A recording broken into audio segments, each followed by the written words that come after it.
Hey, we're on. Okay, cool. So welcome to Pantsless Tables. This is I'm your GM for today, Void, and we're going to be playing Tales from the Loop.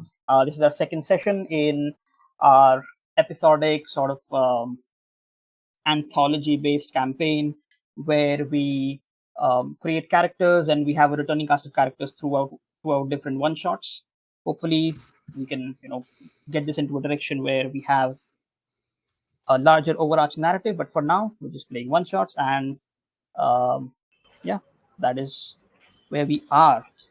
Today, for the second session, we have an incredible cast of characters. Like I said, I'll use myself before anything else. I'm Void, and I've been GMing for Pantsless Tables for a while now.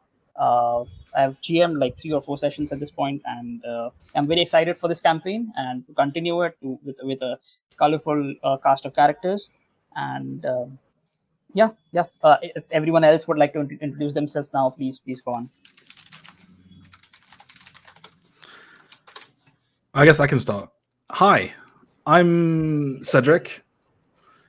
I will be playing 14-year-old Denny, who's a troublemaker because no one understands him, and like his parents are shit, and all the teachers are shit.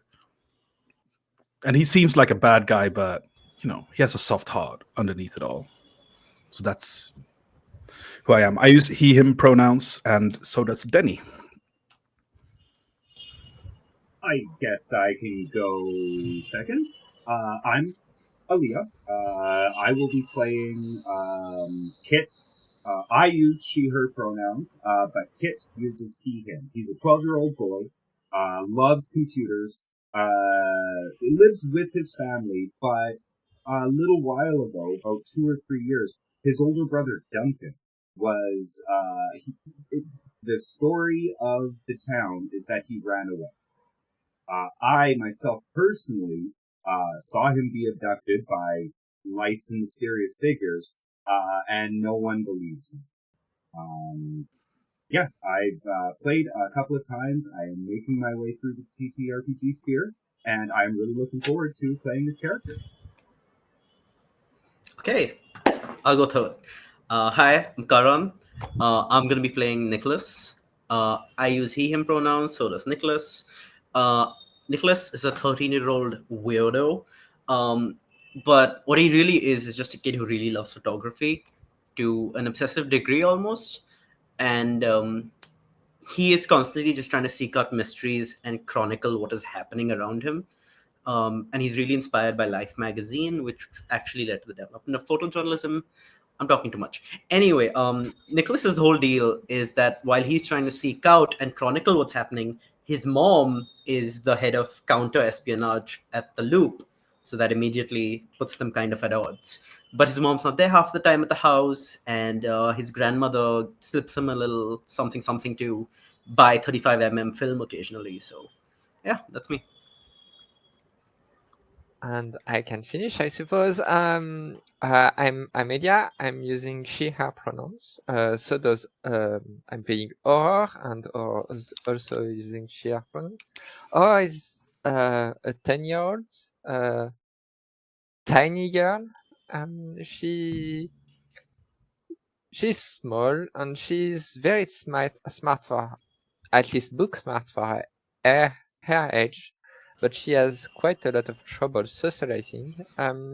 She's a French girl, and so she has a tiny bit of accent, as do I.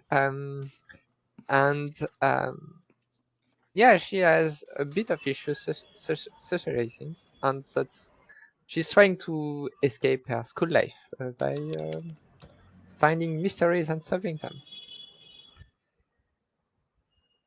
Great. Awesome. It is almost summer break, and uh, kids are getting excited. Like in school, you can hear chatter about what people are going to do in the summer break. Some of them are going to go travel abroad or go to their grandparents in Stockholm or something. But yeah, summer break is approaching and kids are getting excited about it. That's the general sort of mood and vibe in the Madeline Islands um, right now.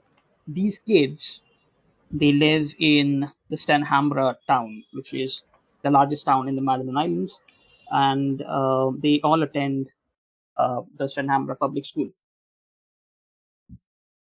Recently, though, um, a lot of a lot of the kids and some teachers as well, they some of the teachers have gotten slightly irritable when asked. They just say that, oh, they've been having strange dreams or something. And some of the kids as well, they've been showing up late to school, and they've been sleeping during classes. So it's like it'd be one thing if a small bunch of kids were doing this, but recently it feels like a lot more kids are just sort of sleeping in during classes, and uh, saying that they've been having these strange dreams where some mysterious sort of figure appears in their dreams. And yeah, it's really strange. All of it has gotten our kids sort of very excited. Oh, there's a new mystery to be solved. But yeah, that is where we are right now, and it is currently today is Friday, and it's gonna be uh, um, you know a holiday tomorrow on Saturday and Sunday, and so the kids are ready for the weekend, and it is Friday, so they ready to get to their schools and be done with their um, weekly things, whatever their tests and their assignments or whatever. And yeah, that is where we're going to start. So please, does anyone have a scene for their kid as they make their way through this through the school on this day? Please go on.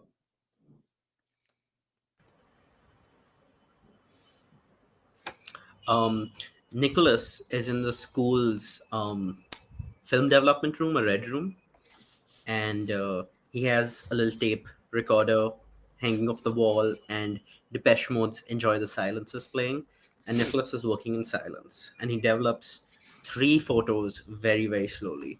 The first is of Hans Erik, the priest in Wasby, who has been missing for several days now after reporting very similar dreams. The second is of Bjorn, who Nicholas overheard telling someone else that his friend Peter, who works at the dream shop, is going to do something bad. And the third photo, of course, is of the dream shop. Weird name. No one really knows what it means, and none of us are allowed to go in there except for the adults. And Nicholas wants to find out and chronicle what it is. Great, Nicholas. Throughout your Sorry, that was my throughout your cat. day, sorry, yeah. So throughout as you spend your day through the school, right? You notice that again, Bjorn is acting slightly strange, and uh, during one of your classes, he is actually called out by one of the speakers in your class, and the vice principal calls him in her office, and Bjorn just sort of stands up and very sort of worried sort of state, in a very worried state, he sort of rushes towards the vice principal's office. Everyone is quite not quite sure what's happening, and there's like chatter of maybe something happened to his father, because his father is also named Nicholas, and he hasn't showed up today in school, which is quite strange because Nicholas, your English teacher, is quite a punctual guy. Um, okay, this is a weird ask, but could I use my comprehend to reveal something either about the family or specifically Bjorn or Nicholas? Sure, why not? Something Go based ahead. on like town history and stuff. Can I roll? Sure, why not? Go ahead. Roll for Okay. comprehend. First roll, first roll. This is important. Don't Uh, mess it up. No, I'm just Yeah, kidding. Hey, 2 successes. Let's go. Nice. Successes. Holy shit. All right. So like you've already said, Bjorn has, he's been worried a lot, and you've also heard him say that he's been having these strange dreams and stuff. And Nicholas, his father, is is an English teacher in the school, and for a fact that Nicholas is divorced, and recently him and his father have been going through a rough patch. You're not quite sure why, because again, they've been keeping it on the low, but there have been rumors about them not really getting very well together or something. But yeah, I go to the washroom, and then I don't go to the washroom. I just trail Bjorn to the principal's office, the vice principal's office. before you do, yeah, the rest of the kids, what are they doing throughout the school?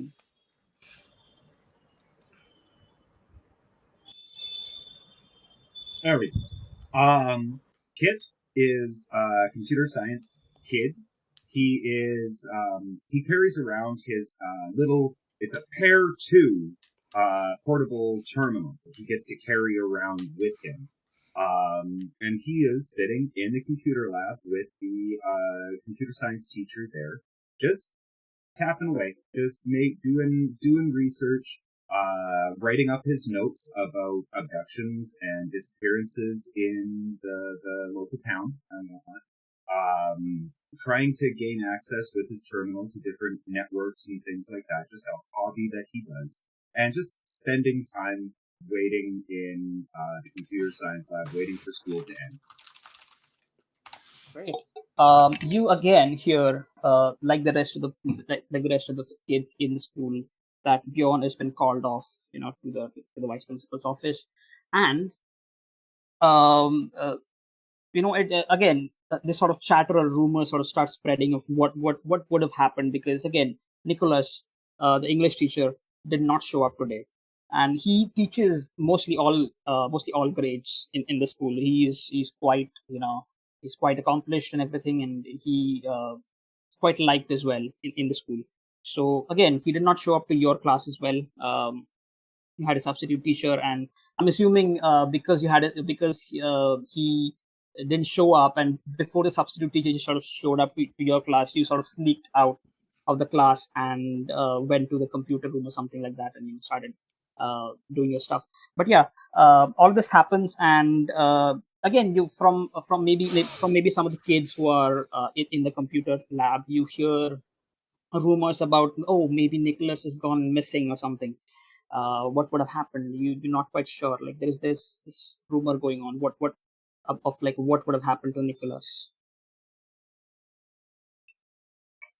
Absolutely, and I am taking notes and writing it down. Any ideas that I may hear or anybody about, because I'm all about disappearances and abductions. I want to follow these trails. Maybe I'll hear something or find something about my missing book, and that's basically what I'm doing. Is just listening around, taking notes, see if anything is interesting or whatnot. I'll probably go try and track more information down outside in the town once we get out of school.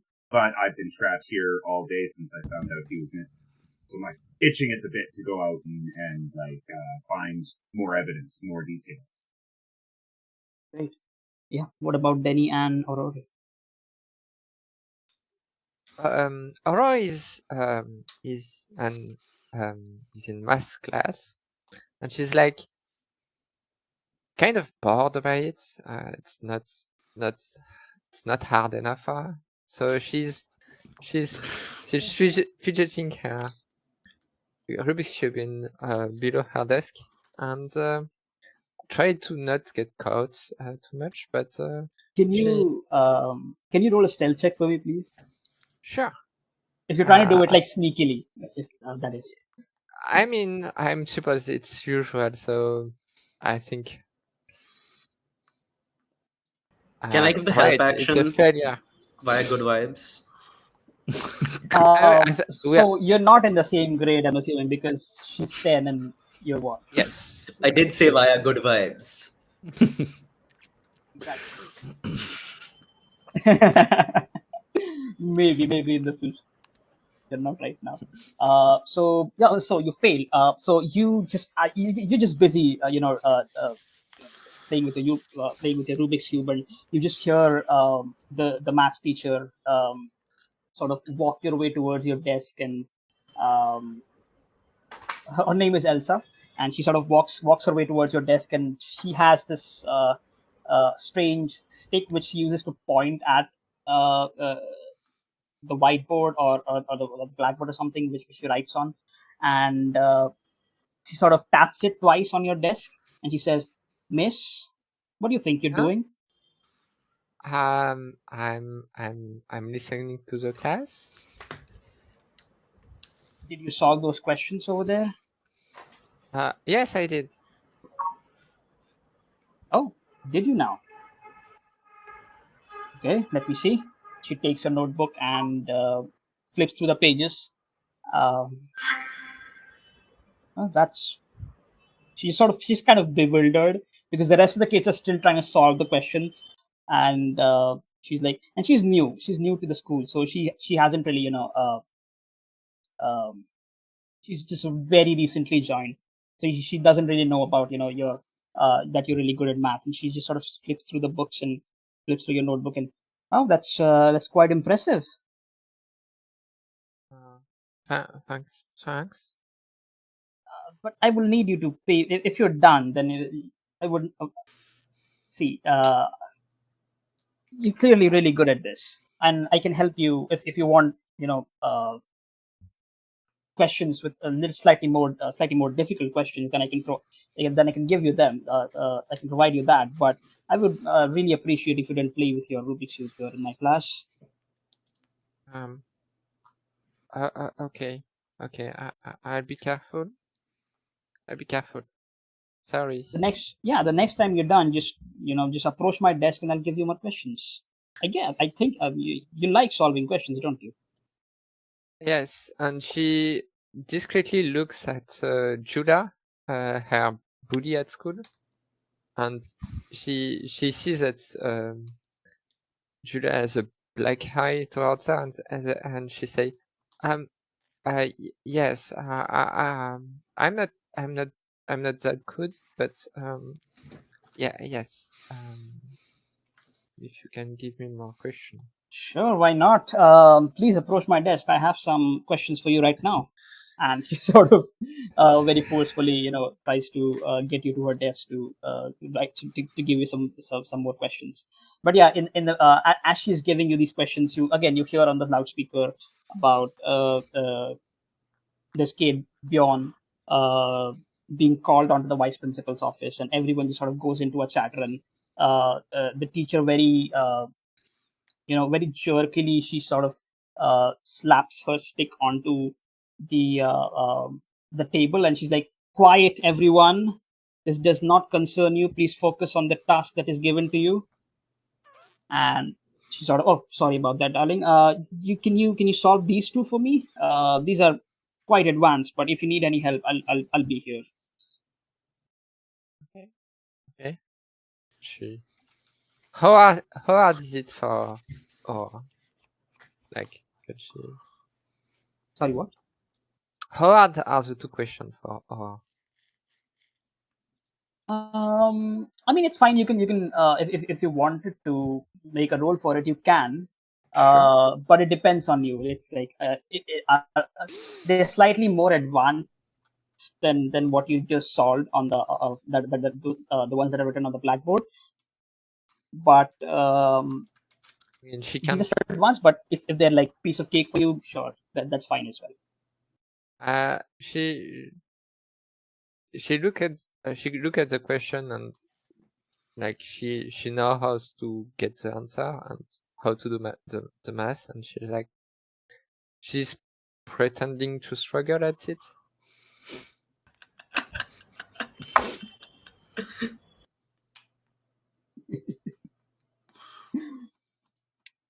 Um, the teacher is like, okay, you know what? Maybe just I think I have some more questions for you, but not right now. Let's take a you know what, tomorrow I'll get more questions for you. Okay.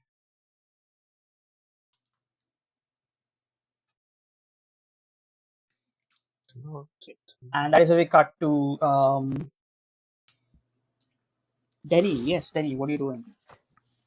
I am sitting outside the vice principal's office, having been called there like an hour ago, but no one is ready to see me yet because of starting trouble or something. I'm sitting there, like leaned over, arms on my knees, flipping my lighter over and over, and contemplating leaving because I don't want to be there anymore. And they're gonna just say the same bullshit as they always do. Right. And as you do, you hear this again announcement on the speakers that Bjorn has been called to the vice principal's office. And after a while, you see Bjorn just sort of with a very worried look on his face, sort of rush past you and just straight up walk into the vice principal's office Do I know him? without even like knocking. Yes, you do actually.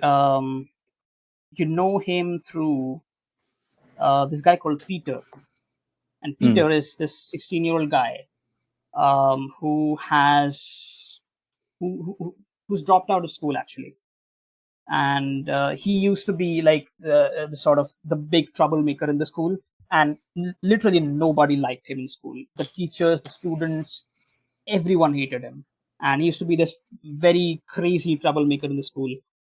You know him through you know Bjorn through Peter, and Bjorn, as far as you know, Bjorn is the only one who sort of hangs around Peter at this point, because since he's left school, no one really has tried to reach out.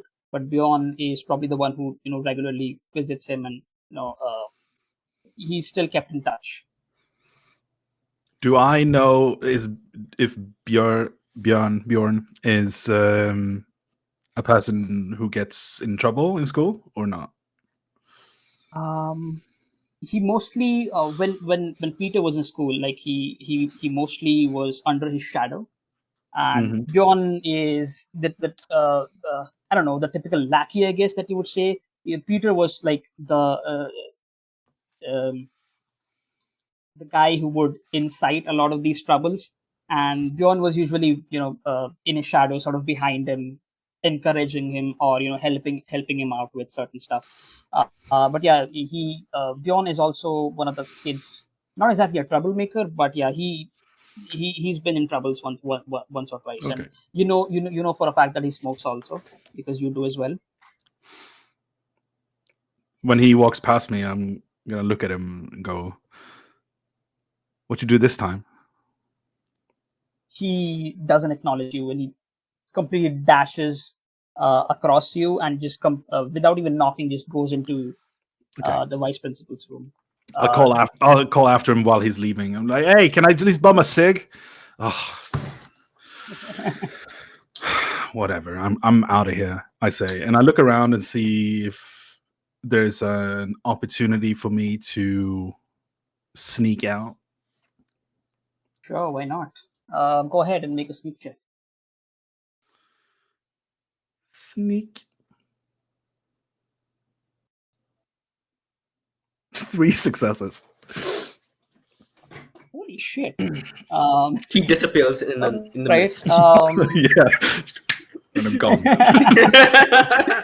Magic. Great. I'm gonna say you only need one success, and you can carry forward, those the remaining 2 successes when you make sneak checks in the future. So that will be automatic success. Those will be automatic successes for you. Can I carry over one and then I'll do something cooler this time with? Yeah, sure. Why not? Okay, so I'm gonna light a little piece of paper on fire and then like throw it in a rubbish bin so that it starts smoking a little bit. And then I'm gonna get up and then I'm gonna walk over to the open window that I just decided is there, and then I'm gonna just jump out on the ledge that I know is out there because I've seen this before. I'm from this school, and I run this school in the sneaking out of classes department anyway, and jump out of the window onto the ledge and then bounce. Why don't you do a backflip while you're at it? Just Great. I'm not a superhero, okay?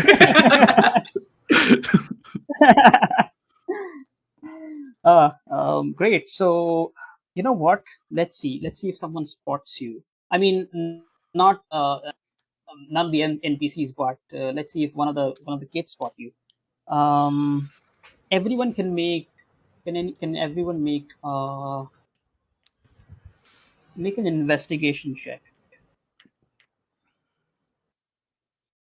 As again, Kit is in the computer lab. You are Aurora is sitting idly in her math class, and you're trying to sneak into the bathroom or the washroom. I don't know what were you doing. Oh, you were making your way towards the vice principal's office, right, Nicholas? yeah, no, I was following Beyond. So I have, instead of what you would think going towards the vice principal's office, I've left the building, gone on a tree, and using a telephoto lens, I'm trying to read Beyond's lips. Because why not? My iconic item is a camera, so. Great. I mean, I'll fuck with it. So that again, that would have been an investigation check, but I guess each and every one of you failed. So here's the thing: when you fail a roll, No, I you can succeeded. use your luck point to reroll the entire dice pool to see if you succeed. Oh, sorry, I succeeded twice. Oh, sorry, did you? Yeah, I got 2 successes. Oh, great. That's right. Perfect. So you sneak. Okay, great. So you sneak around and you climb onto a tree, and I guess you're reading, the vice principals and the Nicholas's conversation through their lips, and 2 successes. I'll give you that. And they're talking about Nicholas, the English teacher, being. They're talking about him being found and being admitted to the general hospital in Stanhamra, and that he's in a coma. Oh, shit. Wait, who was this? Sorry. Nicholas, the English teacher. This is the vice principal and beyond. Who's in a coma? Teacher. Okay, cool. Sorry. The English teacher. I click my little shutter before I leave. Get a nice picture. I will take you up on the spending a luck point and Okay. re-rolling All right, my what about the rest? investigation. I think I would do the same. Sure. And I still got 0 successes.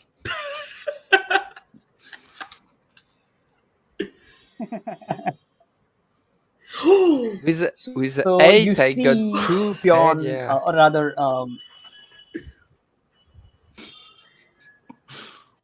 holy shit, No. That's crazy. those are 8 dice bad twice rolls. and Anyway. 0. That's crazy. So something. I'm tempted to re-roll with my only luck point just to see if I can get a success on this. Yeah, I'm gonna Do it. Screw Do it. Hey! Don't. I mean, like, I guess I'm the best or something. I don't know. Did I win this game yet? No. I guess. All right. So you're in different places right now. So what happens is, again, describe to me what Nicholas does after hearing about all this information, and Bjorn just sort of. I'll tell you what Bjorn does. Okay, after this conversation between the vice principal and Bjorn is again. He starts sweating and he leaves, sort of barges out of the vice principal's office, and you see one of the teachers sort of comfort him, and they leave, and Denny would see this as well, and Nicholas, you would see this as well, and they leave in this teacher's car, and the direction that they're going is the direction of the Stenham General Hospital. But yeah, the what are you doing at this point? Because you're all in different places, and somehow we need to get together. Please go on. Sorry, can I speak? No. Fuck. I forbid you. Yeah. Okay, We this don't do is- that here. Sorry. Okay, it's a little cliche. It's a little Stranger Things.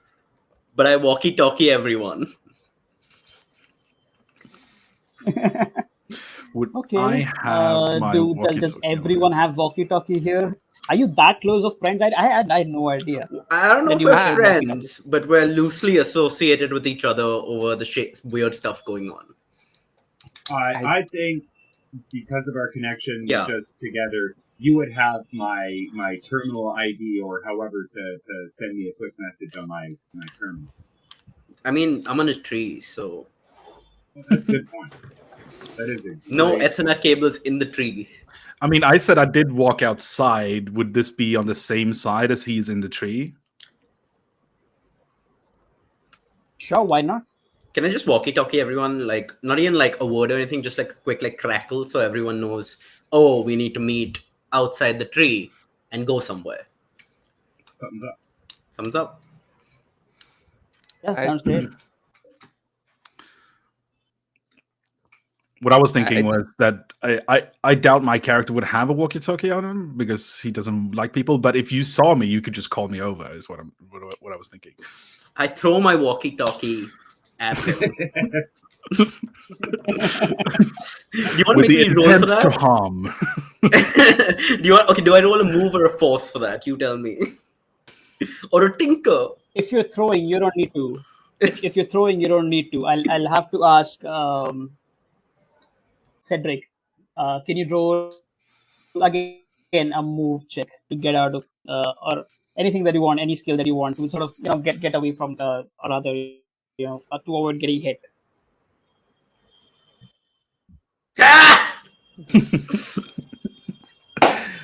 Bang! Ow! Oh my god! I told you I don't want to be Bang. part of this club that you Straight have. under your temple.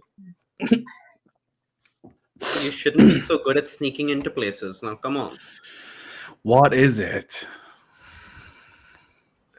I'll let the others tell you. And just wait till everyone comes. Okay. Yes, for Kit and Aurora, you hear a very strange crack on your cracking static on your walkie-talkies, and again, what do you do? What is your reaction to it? Ears perk up. I've been looking for a reason to get out of school all freaking day, and so like, yeah, I hear the crackle. I'm like, that's the bat signal. Let's go.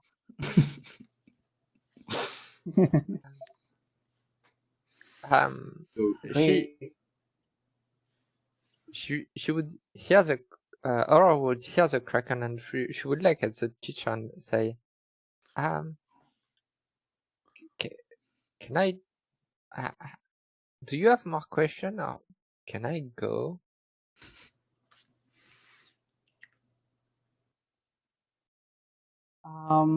Not quite sure where you're trying to go, miss. It's still in the middle of the class. I mean, I don't quite have more questions for you for today, but you will still have to sit in the class for the rest of the period.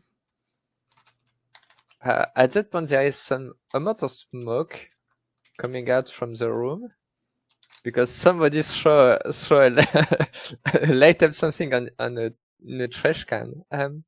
I think there is some smoke here. Smoke coming out. I mean, here. And sure, can you make a charm check? I don't think it would be charm. It's just there's. I did light something on fire. So, yeah, he did light something on fire.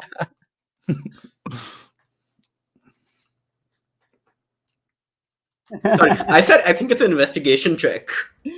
Yeah, okay, it's great. more like so there you is see something the smoke on fire. sort of, you see this sort of smoke coming through the window towards the back end of the class, and it's sort of very slowly sort of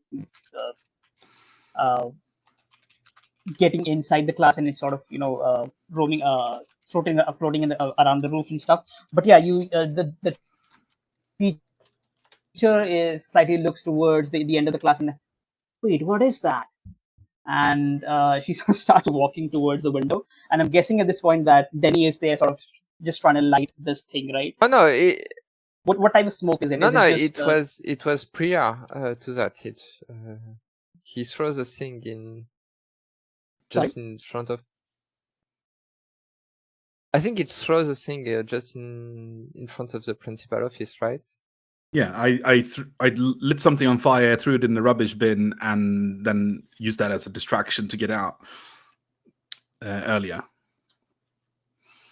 Right. So yeah, sure. So what happens is the teacher stands up and she walks towards this thing, and she sees the smoke coming in. She opens the window and she sees like the garbage bin is slightly lit on fire, and she's like, "Okay, kids, no need to worry. It's just a garbage bin. I'll tell one of the janitors to clear this thing up." And as you have a small window there to sneak out. So you know what? We're not going to roll for it. You just when the teacher is sort of busy sort of looking at it, you get a small window to sneak out and you just run out of the class. Is that okay? Sure. Great. Sure, but And she would have left all four of you then. Yeah, she doesn't have the time to pick up all other things, so she just has the Rubik's Cube and not talkie-walkie. Walkie-talkie, sorry. In English, it's walkie-talkie, not talkie-walkie. Oh. Great. So yeah, all four of you. Yes, all four of you. All four of you, you know the cue. When you hear the crackling, you need to meet up at this tree that Nicholas usually just sort of climbs up and takes pictures from. So yeah, all four of you meet up there, and you see Nicholas and Denny are already there, just sort of talking as the both of you sort of approach the tree. Yeah, what do you do? Sorry, I haven't said a word to Denny, and when Kit comes, I whisper in his ear and tell him everything I know. Kit does the talking. I just look. I look appropriately annoyed by having to wait. And we're all here now. Yes. So I will take my cues from Nicholas, and I'm like, okay, so everyone saw that Nicholas, the English teacher, wasn't here today, right? He's in a coma in the hospital. Something happened. It had something to do with Bjorn. Nicholas saw it, and he has got it on camera. This sounds like something that, well, I want to go look into. Abductions, things like that. Let's go figure this out.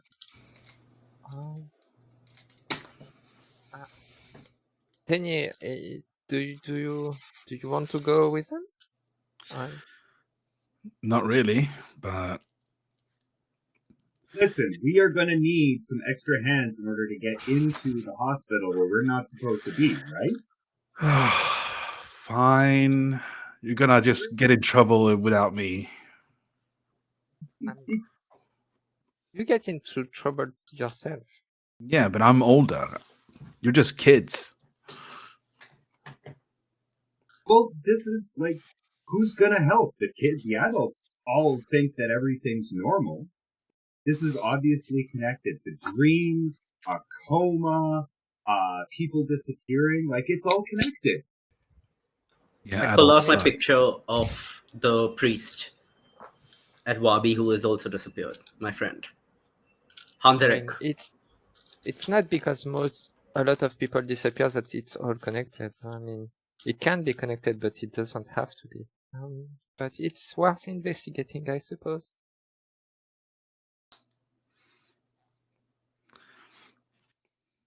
Eddie, you coming? Yeah, fine. I assume we all have bikes or something, right? It's up to you. Who doesn't? Who doesn't? I mean, Aurora coordination is terrible, so she probably doesn't have a bike, but she can ride behind Danny, I suppose, if she has one. Yeah. I've got the old BMX with like foam bars when you crash into it, like classic 1980s. Little rust on the side, playing card in the wheel. Great. My bike was nicked by someone from someone. I don't know who. It was just I found it and it's mine now. I don't even lock it. I just leave it, and then if it's gone, it's gone. If it's there, it's there. Who buys bikes? You just drive the one that's there. Exactly. That's my philosophy. Nicholas has a bike. Great. So all four of you get on the bikes, and where are you headed? The hospital, I presume. Hospital. Yep. Okay, great. So you make your way to the hospital, and it's about like a 15-minute ride, 15 or 20-minute ride from on bikes from the school, and it is almost evening now. As the school was about to end, and it was a really long day, and you guys just left before, maybe like half an hour before the school was about to end, right? And so you make your way towards it's almost 3:34 ish, and you make your way towards the hospital, around 20 minutes ride, and yeah, you park your bikes in the parking lot, and yeah, what do you do? The hospital is this a sort of large public hospital in Stanhamra. It is a very sort of a pale-ish building, with like a large sign that says against Stanhamra Public Hospital, and people from all around Malmidans come to this place to get treatments and stuff. Well, I have an idea. I want to take my iconic item, my portable terminal that I have, and try and get into the hospital systems to see if we can get like Nicholas's chart or any information or anything about him first, like location. Can I do that? Interesting. Sure. You know what? Why not? Make a program or a calculate, either works. Program or a calculate check. If I'm using my terminal, which is my iconic item, do I get the bonus to Yes, that? a +2 bonus. We are gonna go with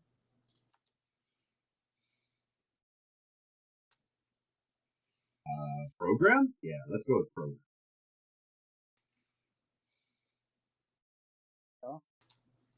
Two successes. Finally. Nice. 2 successes, right? Yeah. So what? So with the second success, I'll you can do it like you can go and you can get in and out to the system very sneakily, and you do it like with like great finesse. You also find out that Nicholas is being kept in an intensive care ward or unit, and he's in the ICU because he is in a coma, and he's on the third floor of this building. So yeah, room Anything? number I don't know, 28 or something. We know the location. Anything on his condition or anything like that, or it's just like room, like he's admitted, he's here, he's in this room. Not quite. Nothing. Nothing on that sort. I mean, the records of the where the patients are kept in the rooms are uploaded to the computers and the system in the hospital, but the rest of the stuff is still very analog, and they're kept in registers. They still haven't sort of uploaded that to the system yet. Can you look at what time exactly he joined the hospital? Because if it's in the middle of the night, it's not the same thing. Very smart.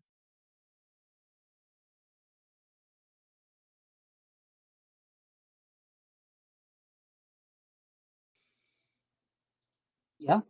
Yeah. That's possible. He was admitted around 3-ish, 2:30. No, he's admitted. You get the exact time. He was admitted around 2:30 p.m. 2:30 p.m. Okay. Yeah, that is like 10 or 15 minutes before you heard uh, the announcement to the speakers. That was around 3 p.m. in your school. Timeline, building a timeline. So I tell everybody all this information. So I try what do we want to? Let's sneak. Let's sneak into the room. I still don't really know why we want to talk to this guy, but I guess if you want to get there, He's in a coma. We're not gonna talk to him. We're just gonna look for signs. okay, fine. Mr. Semantics over here. Can I? Is there something that I can So do? are you sneaking inside? I am as well. What I was going to ask, if is there something I can do to aid someone's sneakiness due to me probably having You've higher already sneak than used most? you've already used two of your successes, right? Yeah. You've already used two of your successes out of those three successes, right? Yes. So you have one success. So you can automatically success with that one. You can automatically succeed with that one success. But if you want to, you can roll sneak again, and if you succeed, then you can aid the others with giving them an extra success. Sounds good to me. Let's do it. Let's do it. We're all sneaking in. One success. Okay, that's good enough. Great. Let's go. Ooh. You just need one more success. Oh, nice. Come on, All right. Aurora. So, Amelia, you don't need to roll because Because I you have don't need to two roll because successes. Denny already has an extra success, which he can lend it to you. She's just going to carefully follow Danny because Great. So she's bad at it.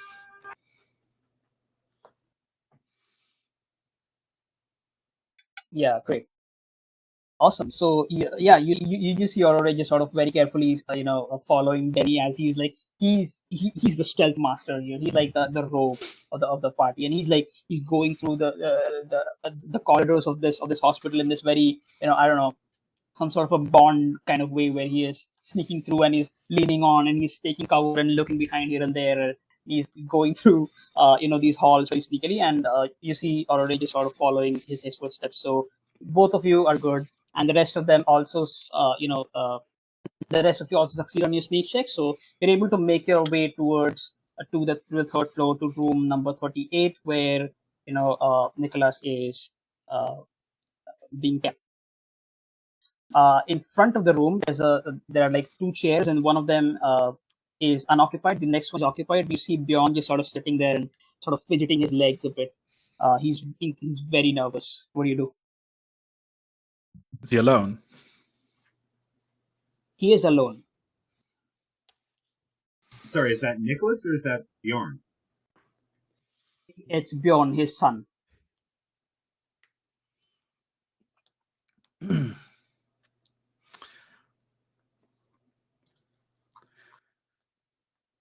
I'm gonna walk up to him. Not trying to sneak anymore. I'm just gonna walk up to him. Like, Sure. hey, Bjorn, what's going on? He doesn't acknowledge you for a moment, and he's like he's thinking, he's in like very deep thought, something like that, and after a moment he just sort of realizes that that someone's calling, and he sort of jerks and he's like, huh, oh, hey Denny, what are you doing here? Shouldn't you be at school? I asked you for a cig, but you just left. I So see you brought some of your friends. yeah, yes, I got a call from the vice principal got a call from the hospital. You see my father, he's really not good. He's in there. Yeah. He sort of points towards the ICU. But what happened?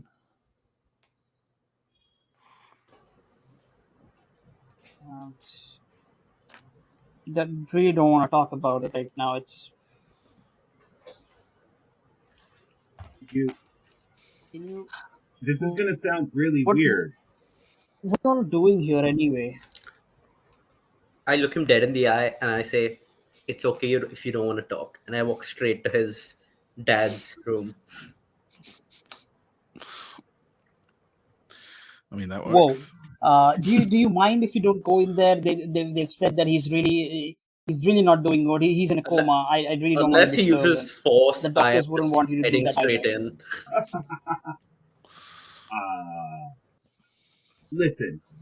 Can you, hey Denny, can you stop him? What the hell, man? We just bring your friends here and you. God, he stands up. Hey, what are you doing? Come on. Am I in the room? I'm just waiting to be in the room at this point. Sure. You open the doors and you see Nicholas, your English teacher, is again lying there on the stretcher on the hospital bed, and he has these machines connected to him. He has a mask on him as well. But yeah, he's unconscious. Can What do you, and you see, or rather, yeah, you see Beyond. He sort of walk towards you, and he uh, catches you through your sort of pats you on your shoulder and sort of turns you around so that you face him. What are you doing? I look him dead in the eye? Journalism. And I turn around. My man. My man. Love it. Look, man, I don't care what you're doing. Please, that's my father, dude. He's not doing well. And you see Nicholas, and he's been like very brutally beaten. Like you see a lot of bandages on his body, Oh, I thought you. and Okay. clearly he's been beaten. Okay. I want to do an investigation check, not on the machines, because clearly that's like life support, but on his body for any marks. Like I know he has broken bones. He probably has internal bleeding. I'm looking for any marks that would stand out as strange or specific to a very specific kind of damage from either creature or object. Anything strange, essentially. Sure, make an Well, investigation check. But Bjorn is not going to be taking this very kindly. He's like, Denny, what at this the point, I want to like try and run hell, interference with man? Bjorn. What's up with your friends? You don't see what's going on? Void. Before you guys run interference, Void, I just wanted to ask if I do my investigate check while taking pictures of him with my camera, do I get a +2 to my investigate? Uh, Because technically, I you will know have what? evidence Fight for it. It's later. okay. Go ahead. Okay. Yeah, sure. Why not? Okay. Cool. This is overkill. And at this And point, before you're taking I'm so sorry to cut you off again, but when you're taking pictures, right? Bjorn looks at you. I'm pretty sure you're not supposed to have that in there. Please, Denny, can you stop him? This guy is oh my god. I put my hands up and I leave.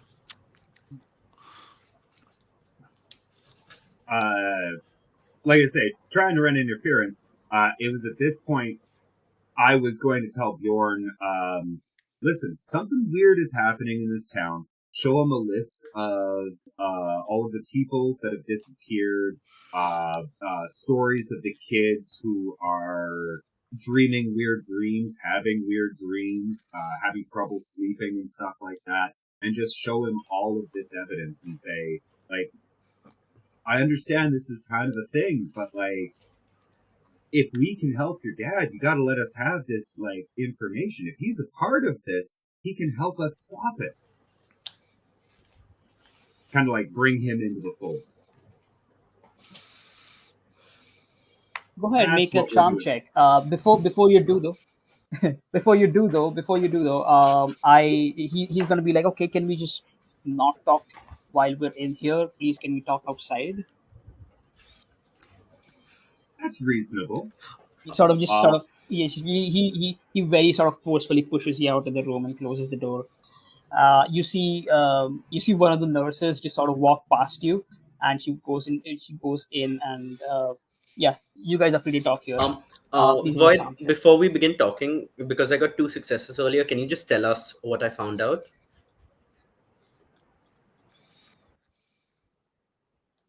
Yes, sure.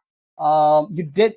So, like I said, he was like very brutally beaten, but the marks that you saw on his on his body are very strange. Like they're not, something that you would see um, naturally from a very blunt weapon, like say a metal rod or a punch or something.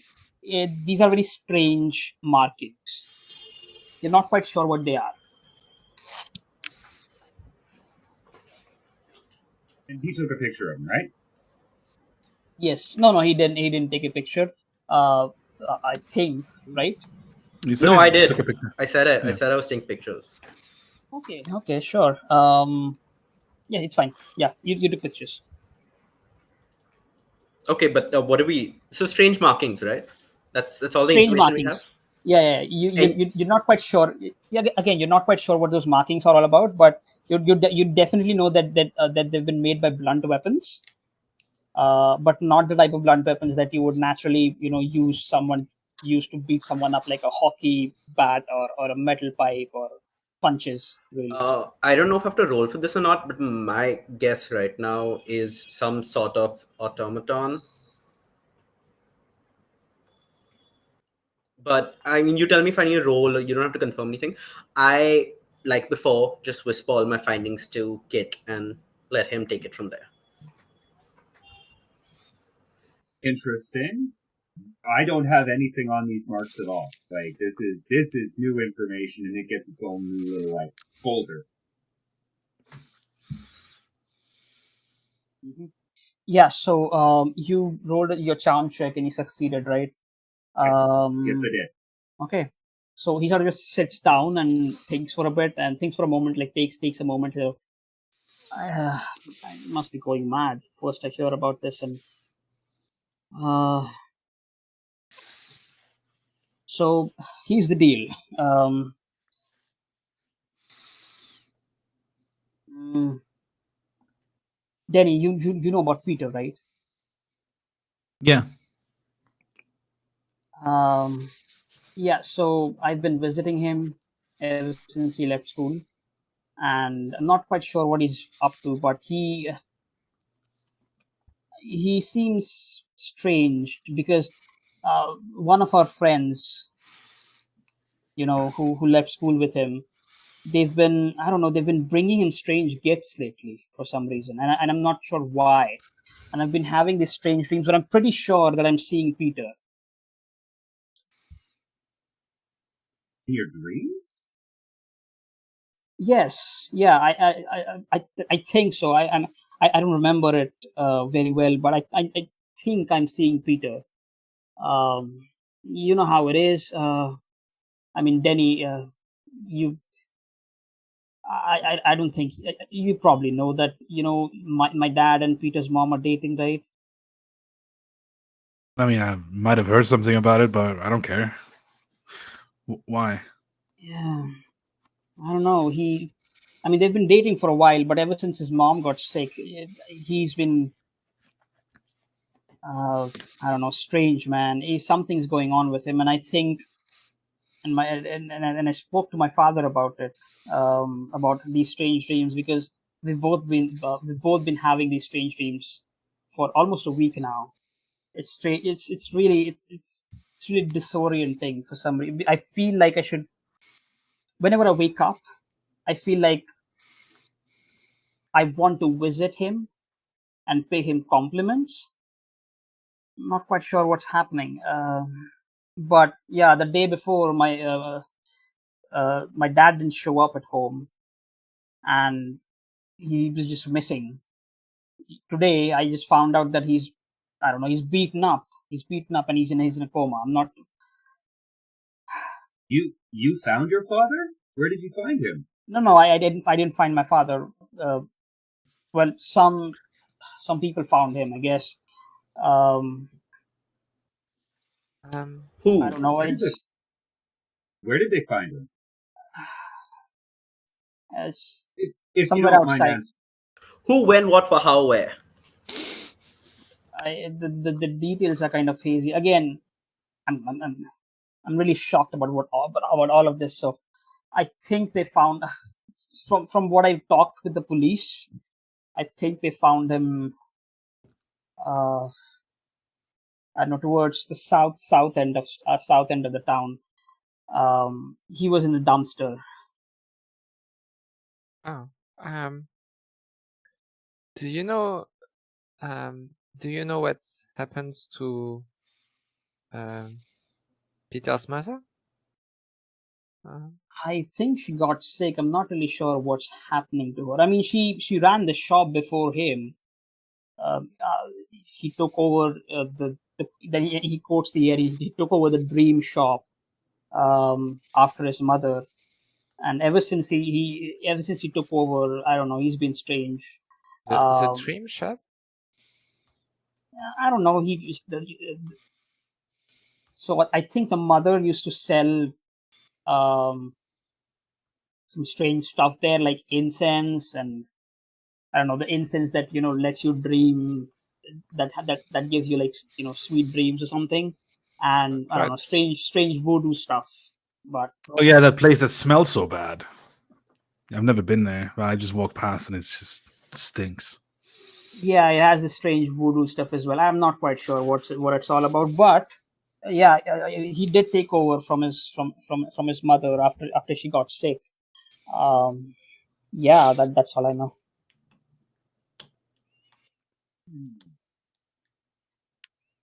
Do you know where Peter lives now? I At this time of the day, I think you should be in the shop. Again, thank you for all this information, Dylan. This helps. Do you want us to let you know if we find anything? If we notice anything about your dad or what might have happened to him? Sure. I just want to stay here. You know what? Peter does have a strange reputation at school, but uh, he's really not. I mean, yeah, sure, you know what? I won't try to defend him or anything, but I'll just say that he's had it rough. So if you don't mind, I'd like to speak with him myself. I just can't right now. He just points towards the door. Uh, I'm really glad that you're trying to help, but um, I would want to talk to him myself, if you don't mind. Um, I, Peter, he is what he is, but I think he'll listen to me. And if he's behind all of this, I think I can reason with him. I have one last question now. Yeah. Do you have a cigarette I can bum? I mean, I haven't I smoked all day, man. Like, gotta help me out. Yeah, sure, why not? He goes into his pocket and takes out a cigarette for you and passes it to you. Do you have 35 Can I? millimeter film I can take? No, quiet. Can I have two? Because I'm not gonna be close to a shop in a while, so and you know how it is when you Make a go get charm this. check. I can give you my candy bar instead. I'm good, thank you, kid. I Charm check, you said, right? Yes.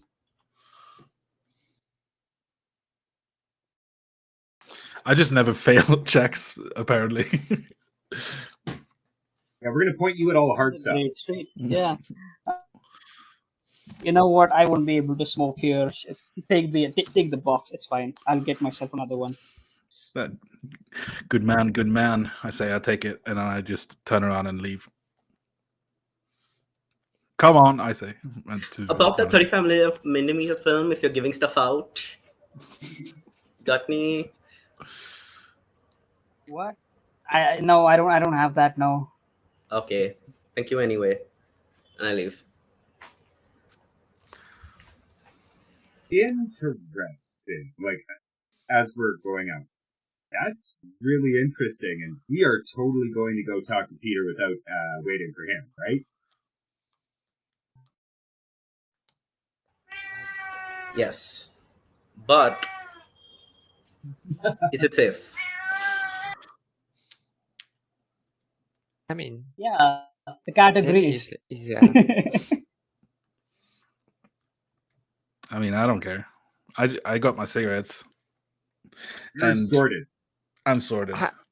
I don't understand. Didn't you like incense and herbs, Danny?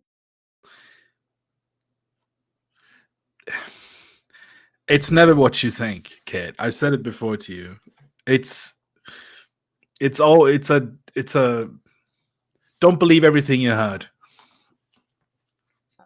Unless it's in Life magazine, journalistic standards. Ugh, that trash. Everybody lies. You just got to figure out why and where. Except Life magazine, journalistic standards. Sure, man. This is very contradicting. Contradictory, yeah. So we go there, right? Yeah, I think we should go at least check out the dream shop. I am wary. This sounds kind of dangerous, but what else are we gonna do on a Friday? Oh wait, what time is it? When do I have to get home? Yes, what time is it? Because Aurora is 10. Aurora is 10. She can't go out at night. You arrived at the hospital around 4 p.m. and I would say you spent like a good half an hour to 45 minutes there. Okay, Yeah. so five. It's almost 5. Yeah, it's almost 5. Yeah.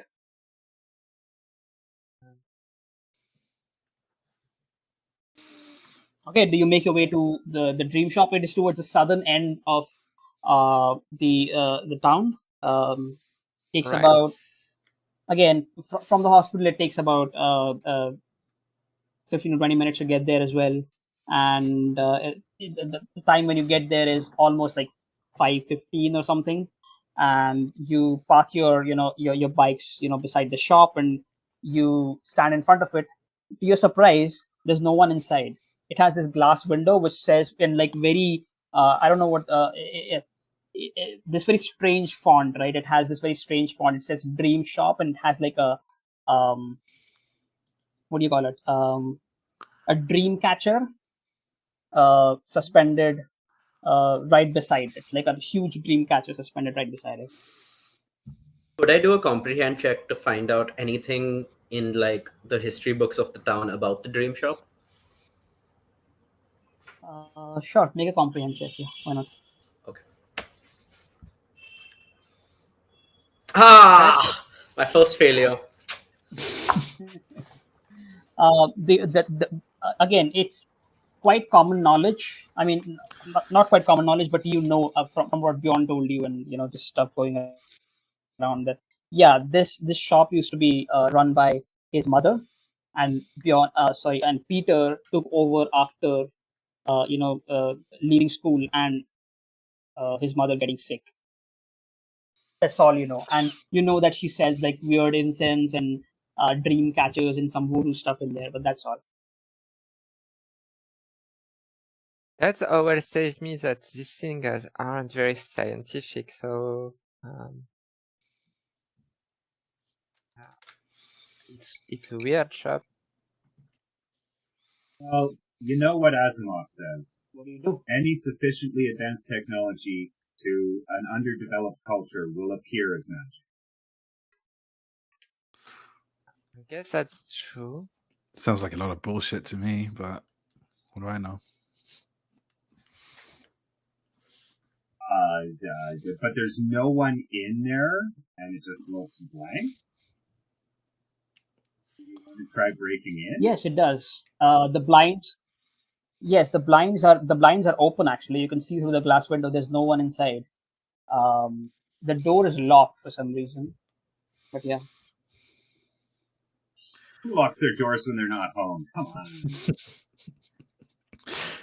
So the Canadian Yeah, exactly.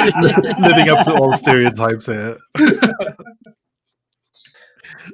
Listen, it's not that we're polite; it's that we have the lowest population density on the planet. Yeah. Okay. Do I know, or can I see if there's another way in, like a back door, or? Sure, make an investigation check. Can we all kind of do that? Kind of sneak around and. If you want to help, then +1 from everyone for whoever's Oh, helping. absolutely helping. Yeah. Aurora is going to stand on the opposite side of the dream shop and try to distract people by playing with her Rubik's Cube. Oops. Great. So one extra dice then, yeah, die. Sorry. Yes.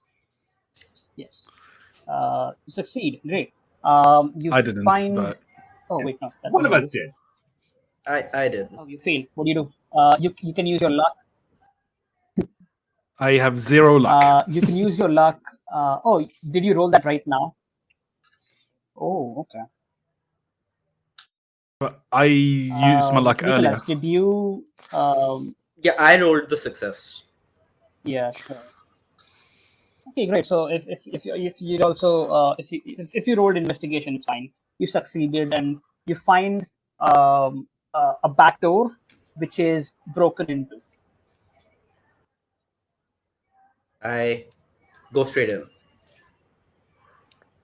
It's open and it's broken, and you see that doorknob has been like very clearly broken, and you walk straight in, and you see again this sort of you walk into the shop, and the shop has this very strange smell coming. Usually it's the incense that is has the smell sort of lingering out of the room, and it has again a lot of dream catches sort of suspended from the roof, a lot of different statues and figures and sort of small figurines as well on one side in a shelf, and a lot of different voodoo stuff that's on the other side behind the counter and stuff. But yeah, it's generally what you know uh, Can other I than that, it's just a normal shop. can I do a comprehend check for the little weird voodoo statue things? And can I do it with my camera for +2? What do you want to Most- comprehend?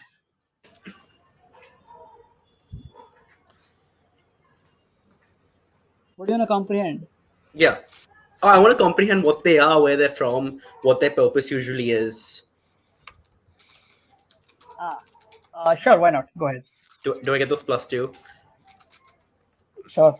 I love you.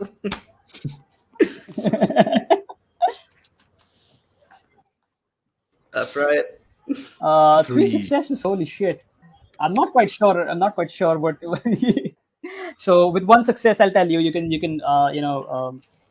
Bank the carry the rest rest for of the later. successes forward. But with 1 success, yeah, bank the rest for later. But with 1 success, I'll tell you that these again, these are usually some of them are of Indian origin. Some of them are from very, very different parts of the world where one of them is like a laughing Buddha. Some other ones as well. Not quite sure if you've like heard of. I mean, you as a player would have heard of Vastu Shastra, right? Mm-hmm. So it's that it's usually it's the purpose of these statues is basically to aid in Vastu Shastra. Okay. Guys, Feng Shui. Like Kind of, just yeah. good vibes around the house. If you arrange objects in a certain manner or facing a certain direction and stuff. So that's Vastu Shastra basically. In India and in China they call it Feng Shui. It's the same thing, different versions. Okay. So basically that is useless information. I keep going ahead. Yeah. Also, You know what? Because I wanted to stop. I feel like I'm hounding, so I'm gonna let other people do stuff. But yeah. sure. I mean, don't worry about those things. Just do your thing. We'll butt in when we need to. Exactly. Okay, I go straight. What's ahead? So you look around for a bit, and because because of your incredible success, I'll tell you that you find a door, which is unlocked, and you sort of walk into this door. That door, it is this sort of strange, not strange, but it looks like a normal sort of a room where you put the odd stuff, like the mop and the broom, and it's a closet basically. But you do find that there is some sort of a secret sort of door here, and I'll ask you to you know uh, spend one of your bank 10 successes Done. for that. Is that Yeah. okay? Yeah, sure. Yeah, that's good. So you find this secret lock, or rather a secret a knob there in this closet. When you open this, the door opens to a staircase which leads downstairs into a basement. Okay, I'm not that dumb, so I'm gonna finally yell, guys, I found something. And Danny has been like walking around, like picking up stuff, looking at it, smelling it, and then just and when The occasional taste. yeah, it's like, what is this thing? First instinct. Yeah, I'll come over when he calls out. Yeah, after she noticed that everyone got in, she would like try to make herself discreet and join the other. And same with Kit. He's sneaking in, bringing his little terminal with him. Although I doubt there's any computers here. No, there are no computers here at all. No devices whatsoever. Not even a telephone. But yeah, all of you follow Nicholas to this strange sort of closet which opens into a basement. And yeah, what do you do? Nicholas is not. Oh, he's back. What do you do? And so we all went down into the basement. Sure. So you you climb down into the basement, and the basement is this dark, sort of musty place. There's a lot of humidity here for some reason, and as you get down and you find a switch, and you see this sort of a single light bulb in the center of this basement, sort of light up, and it looks like any other basement, but there is some sort of no, it is very apparent that there has been some sort of a struggle here.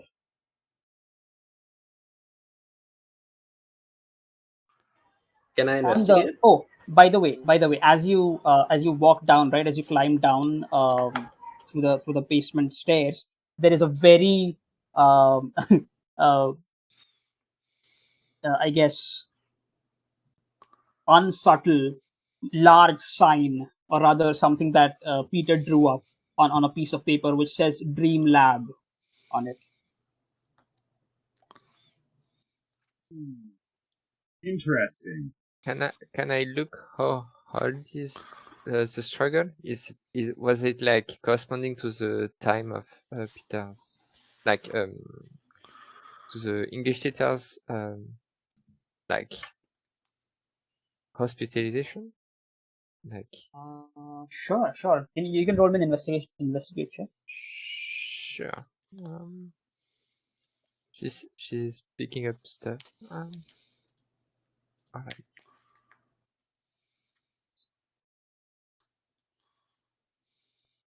So I'll tell you what you see in general in first glance, right? There are a lot of gift wrappers here, and a bunch of like torn off gift wrappers, and a bunch of machine parts, conductors, insulators, just sort of lying around. There's a large table at the end of this basement, which has a drawer and nothing on it. Well, I say nothing, but there are, like, again, small machine parts and conductors and stuff on it as well.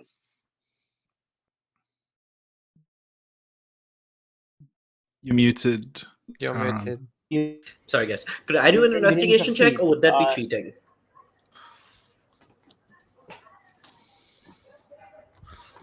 No, Fine. you can only roll for skill once. So Fair, I'll fair. ask I'll ask Amelia to, if you want to, Yeah, I'm going to spend a luck yeah, point to I'm reroll going or to something. luck point. Okay, can one also- success at Let's least. go! Like it's I think it's the first time I'm rolling with 8 dice, and I'm like the first success, right? It's I'm Congratulations. cursed. Yeah, I'm cursed go. in apparently. So After the stream, I'm going to ask you for the mathematical probability of that. So you can... I can. Yeah, I can tell you. But Okay, no, like it's okay. 1/6/8. Is that what that is? yeah, I got more than that. It's it's Well, the 24. it's the probability. yeah, it's 20. The Yeah, it's probability is- 24. Yeah, it's 24. 24. Wow. Okay. Anyway. Well, yeah. You see a lot of you see signs of struggle, and you don't. Peter is nowhere to be seen, by the way. So you see signs of struggle, and well, you thought they were signs of struggle, but what they are is someone trying to rummage through and look for something. And you see two footprints here. You spot two different type of footprints here. They are.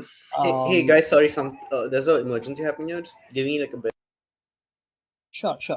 So Aurore, like I said, at first glance, it looks like there was a struggle here, but once you investigate, you find out that it's not a struggle, but someone trying to sort of rummage through things to find something or something like that. And you also find two different set of footprints here, both adult size shoes. Okay.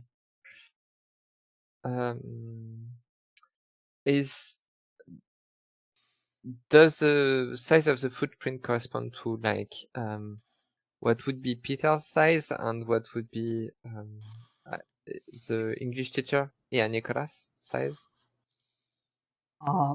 Both of them are adult size shoes. Peter both of is them around. are okay. Yeah.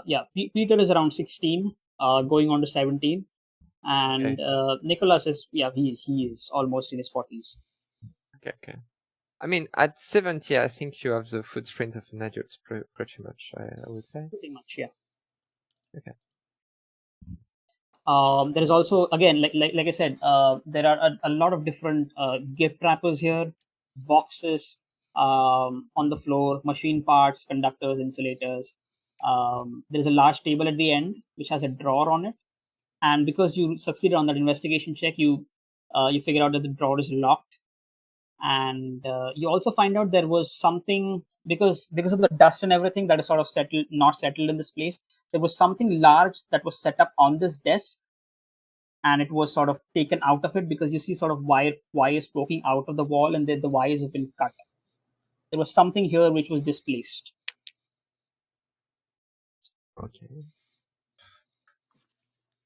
Can I break open the drawer? Sure. Do you want to use your force? Yeah, I thought I put more in that, but apparently I didn't. Use the force check. No, I fail. So here's the thing. You can still succeed. You don't have any luck points left, but you do have your pride, which you can use once per session to get an automatic success.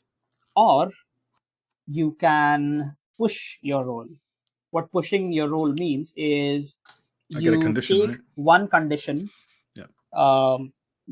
voluntarily, and then you reroll the entire dice pool again. But you reroll the dice pool and then you take a condition. So let's say if you're trying to sort of pushing yourself, the first time you try it's not quite opening up, but you can try to push yourself and let's say take an injured condition and try to force yourself to open it again. Yeah, I got it. Yeah, I'll do that. So reroll first and then take a condition. Yeah, I failed again. I think I broke my hand. You take a condition regardless, so please give yourself an injured. Let me look. And like, I'm a 12-year-old boy and a 10-year-old girl. We're not helping. No. Or a 12-year-old boy and a 10-year-old.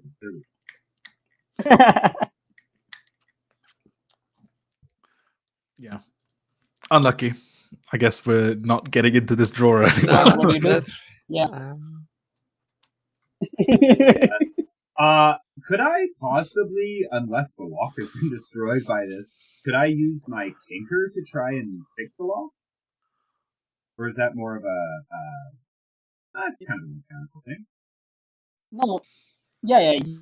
You can, but you need something to pry it open with, or rather to use it for as a lockpick. So what are you looking for here?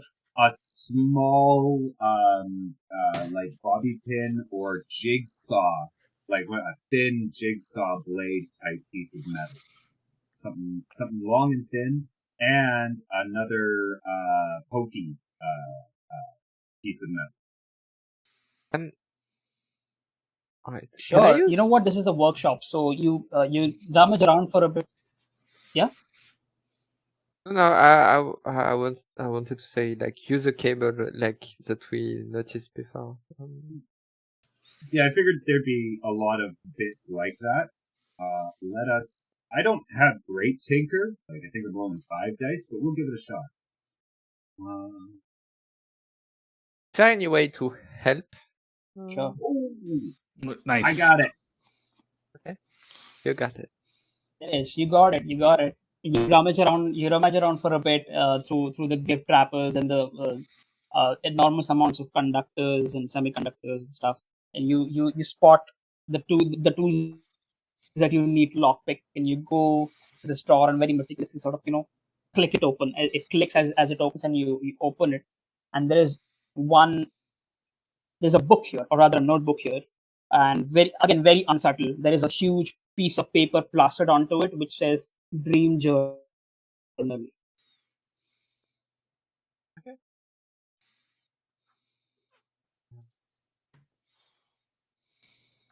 And we can open it, right? We can open it and flip through it. Yes, you can. Dream.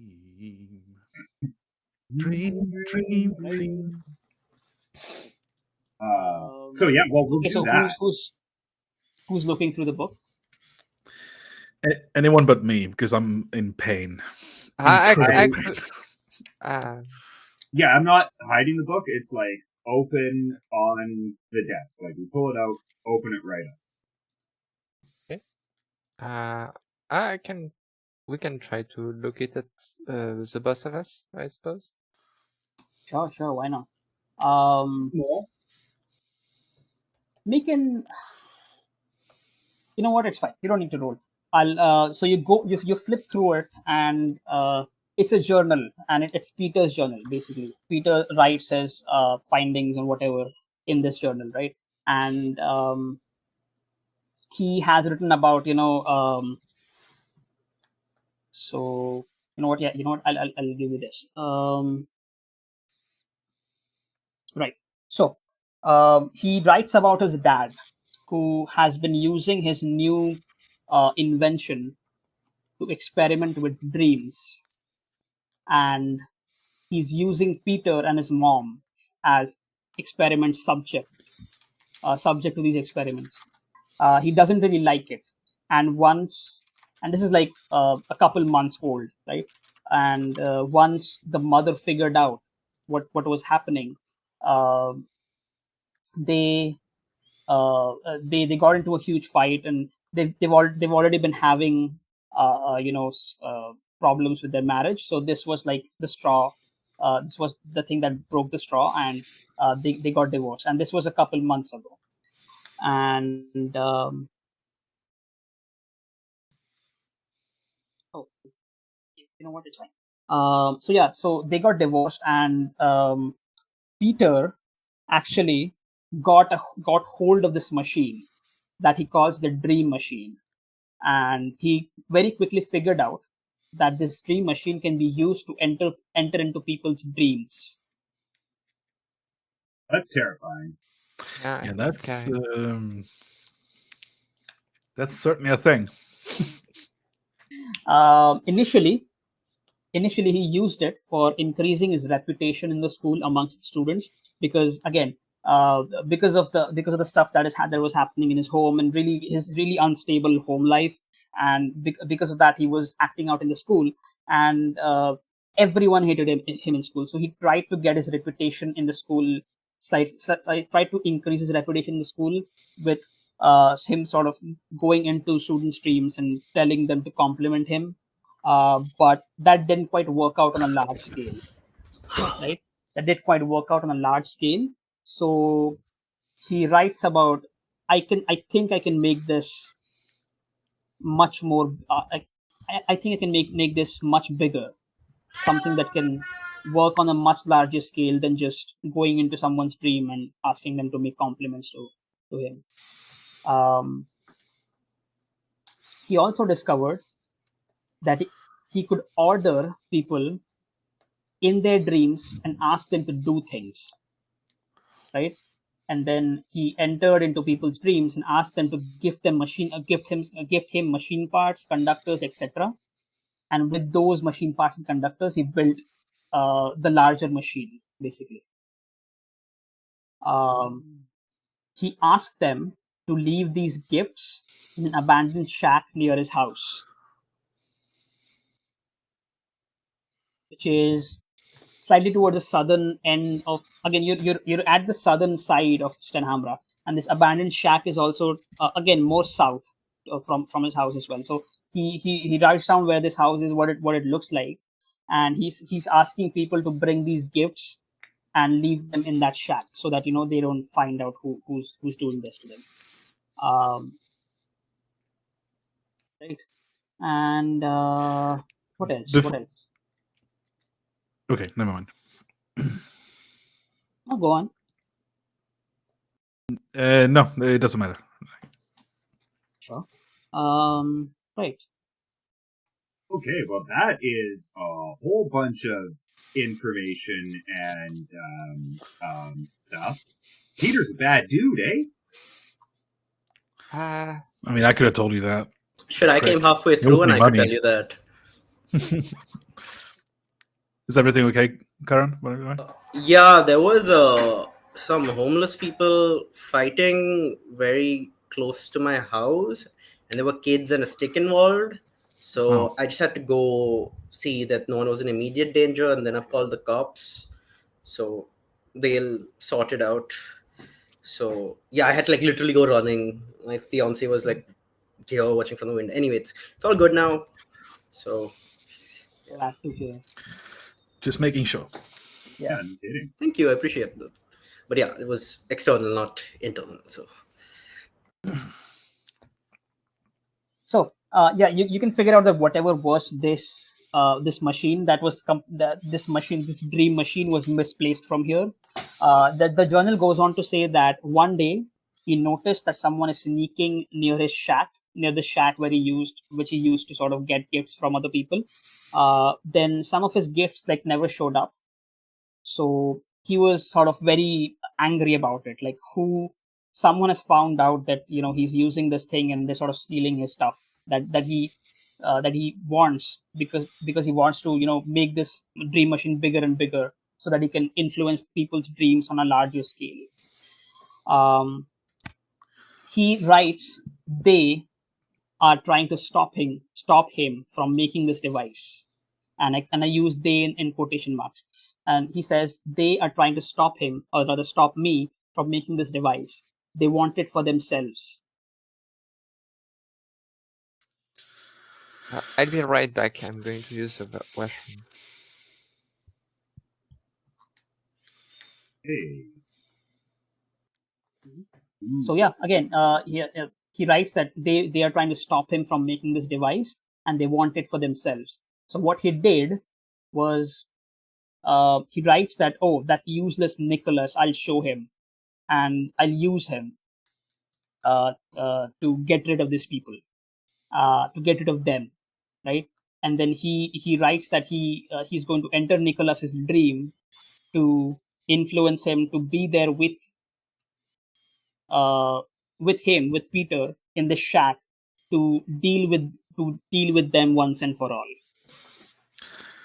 I feel like we need to go to this shack, huh? Agreed. I think it's definitely something to take a look at. Maybe not so invasive as we go in there. This guy sounds a little unhinged. Yeah. I don't know. I mean, if it wasn't for my hand, I can take him, but you know, We don't want you getting hurt any further. You're our Muslim. You're our guy. um I'm also the oldest here, so you know, I think we should go and scout it out. Agreed. Agreed. How long have we spent here? Almost an hour. Like And almost an hour. So. yeah, and by this time, by the time you're done, like sort of looking through and talking through, and that, you know what, we need to go to the shack. Someone, Nicholas, you hear the front door open with a jingle.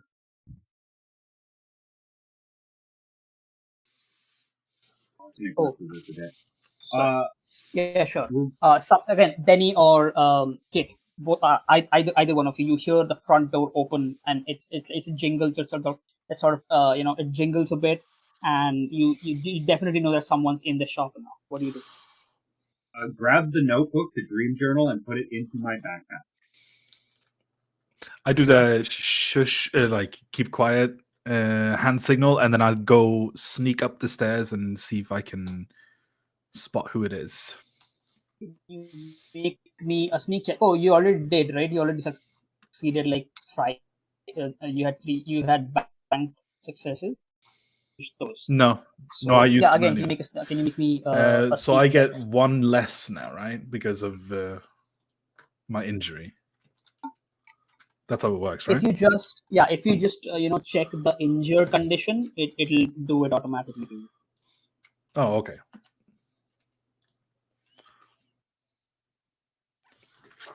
I got it. One success. Well,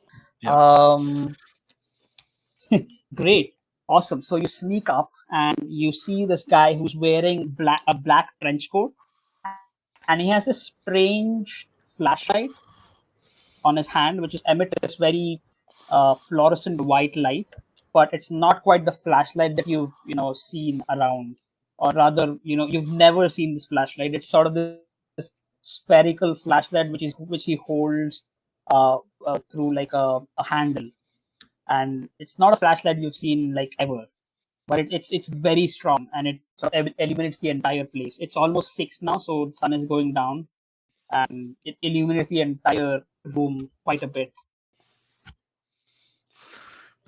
Sorry, who is this? Able to Holding see the his face flashlight? because he has.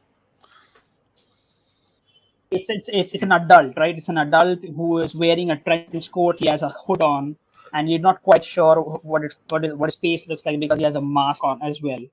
A sort of a cloth. You can only see his eyes, which are slightly blue in color, and you see him sort of looking around and sort of going through the stuff here. And yeah, once you sneak out, you see this. What do you do? And he's starting to walk towards the closet. Karen, someone entered the shop while you. Can I do an investigate on the flashlight? I don't think you see this. I think it's only me because I snuck up and. Yeah, he snuck up. We're still in Oh, the basement. apologies. My bad. All good. Shit. What do I do? I will sneak my way back down. He's approaching the closet. What do you do? Yeah. Can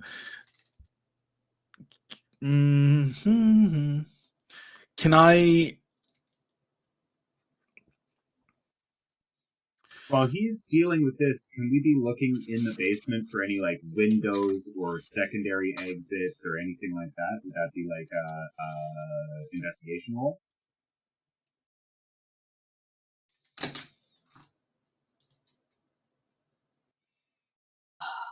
No, the basement is completely like there is a ventilation shaft, but it's very small.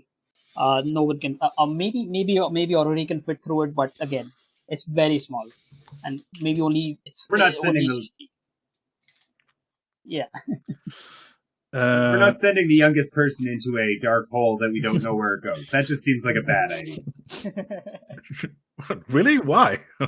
Anyway, okay, so I will bring out my lighter and flick it, feeling really cool for a second, and then I'll grab the closest flammable thing that I can find, that I can see, light it on fire, and throw it at this person. Ooh. Okay.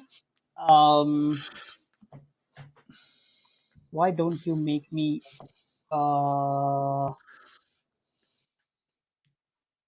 tell me which skill do you want to use for this?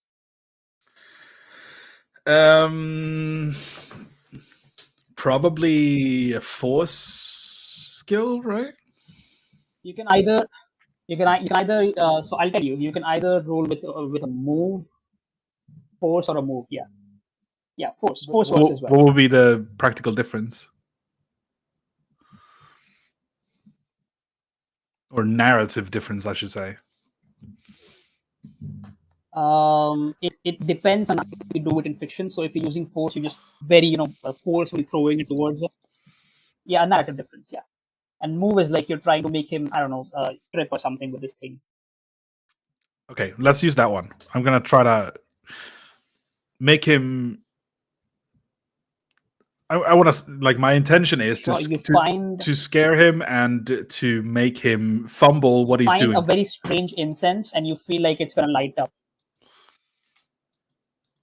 Sure. You find a very strange incense, and you feel like it's gonna light up, and it's gonna stay there. The flame is gonna stay there for a while. So you light that up, and it does. It sort of gives out this very strange sort of sparkly effect, and you take that and you throw it towards him to make him trip or something. So Okay. go ahead and make a move check.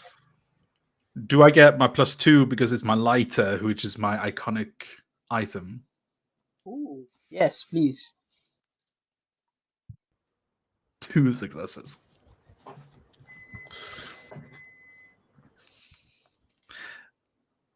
Oh, 2 successes. Holy shit. Great. Which is exactly what you needed, because this guy, he looks quite sturdy, right? And he's not easy to trip. But you take this incense, which is sort of giving a sparkly sort of combustion, right? And you use that as a diversion, and you throw it at him, and he drops his flashlight, and he sort of he's almost like fallen, but he sort of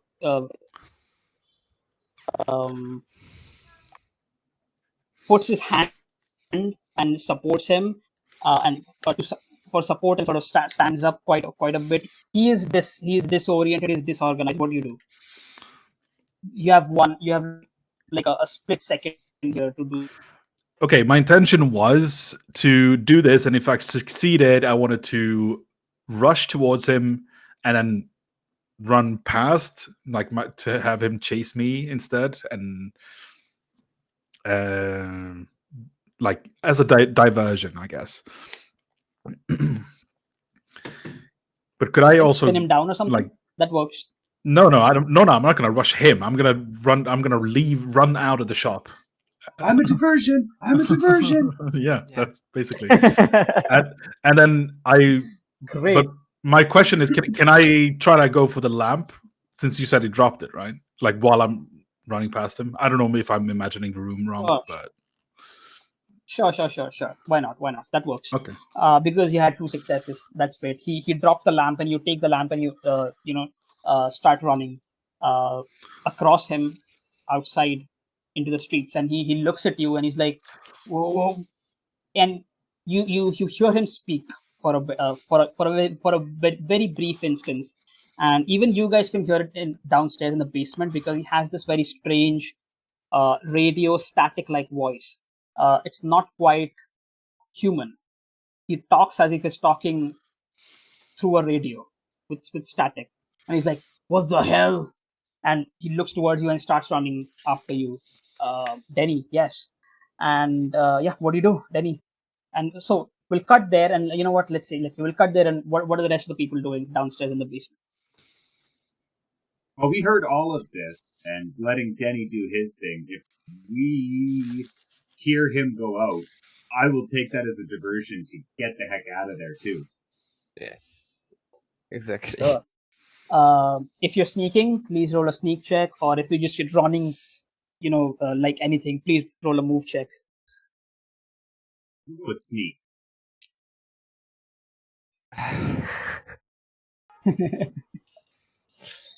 Let's go. Sneak, sneak, sneak, sneak. Ah.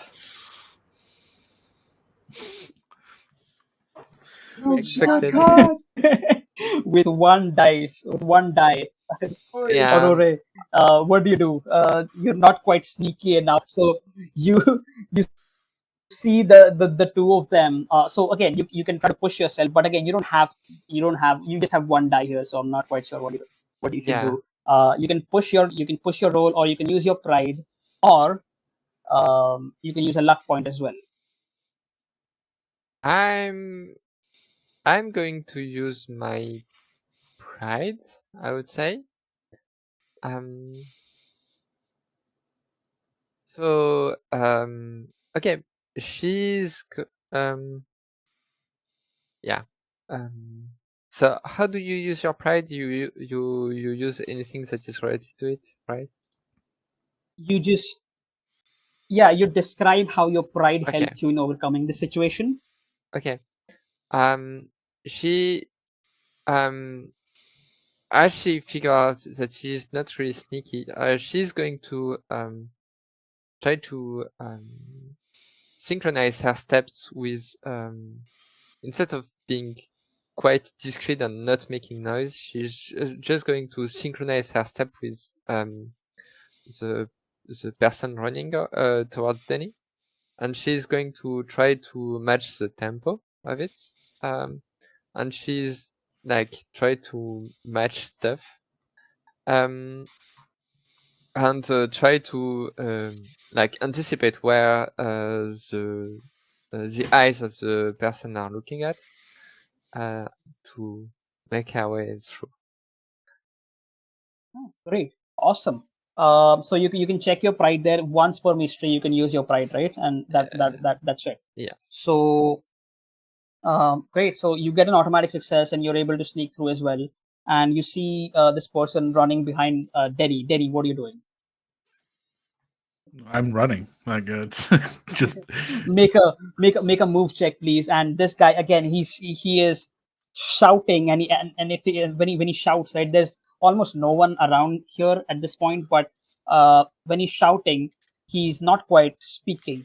It feels like he is shouting through a radio. what is? Can I make out what he's saying or? Move check.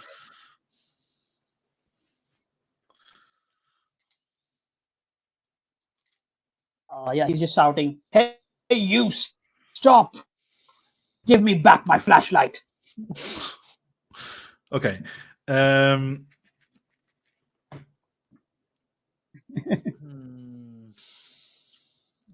It's just.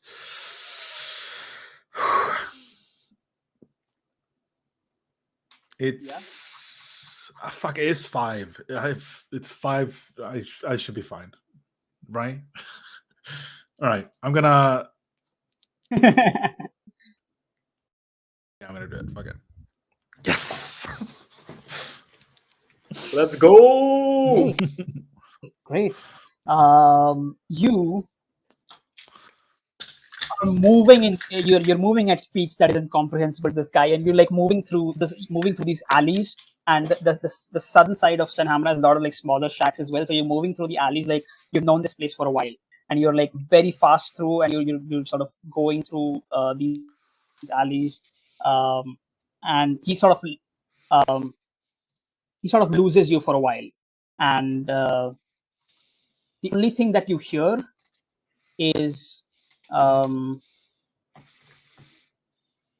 as you're sort of hiding away from him, the only thing that you hear is not worth it.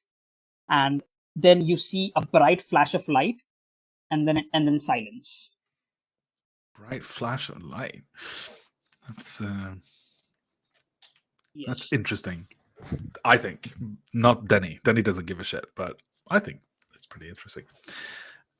Okay, when I feel like I've lost him, I will find like a little cubby nook or like an alley where I can just hide for a few minutes, and then just to make sure, and then yeah, and then while I'm waiting, I'm gonna look at this little lamp thingy.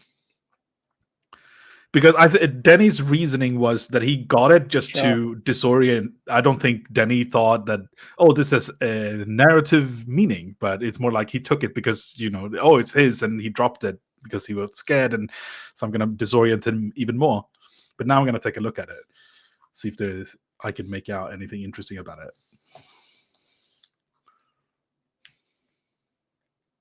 Yeah, so again, it's this sort of semi-spherical flashlight which has a handle at one end of it.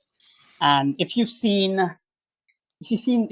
Dark, Netflix's Dark, I have not.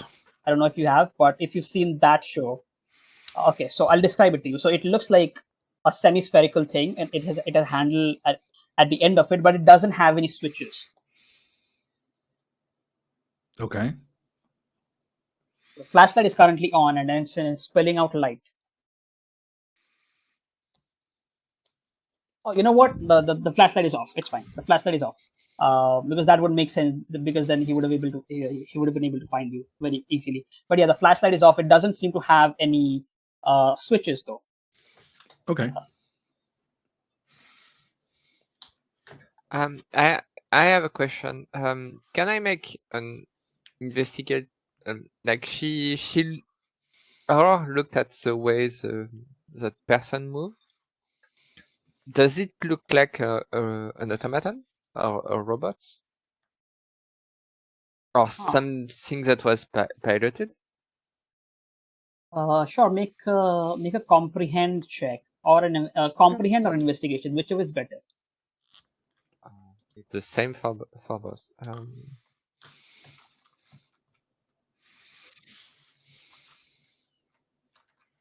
At last, I have 2 successes. You, for the brief moment that you were able to see him run towards Denny, you feel like he was running quite strangely. He wasn't. It doesn't really. You've seen sort of automatons and robots walk around, and you've seen humanoid robots as well, just going around in the area. They're usually used for security purposes or at some construction sites, and for industrial purposes and research as well. But they do have a very distinct walk. But this person is even more distinct. He's not quite an automaton, but he's not quite running as like a human as well. It's strange. You're not quite you can't really relate it to anything. Okay. And because you also heard that strange voice coming from what you think was his mouth. Again, when he was talking, he wasn't talking like a human. He was talking through a radio.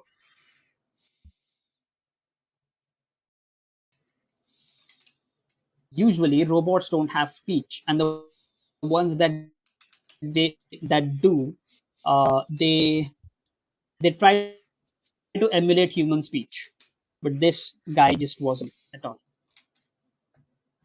trying to do that.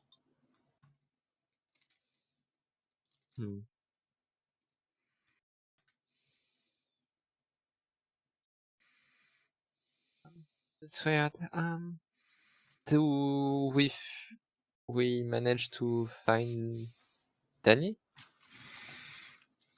I suppose. I think even just like we did at the beginning of the mystery, just a couple of quick clicks on the once everything's kind of settled down and we're checking in, a couple of quick clicks on the walkie-talkie seems to be. Oh, you don't have. Denny doesn't have his walkie-talkie. That's right. No, I got it because he threw it at me. Oh, right. Sure. But the double clicks so that like as the message to either convene or check in at spot, our hideaway or our tree or wherever. Sure, that works. So yeah, you do that. You with the walkie-talkie, and all of you sort of uh, again. I wouldn't say that you go back to your school, but you reconvene at in front of the dream shop, right? And that is where we're going to take a break for now, and we'll return in some time. Hi So back. yeah, we're back. I'm Cedric. Yeah, I mean the usual.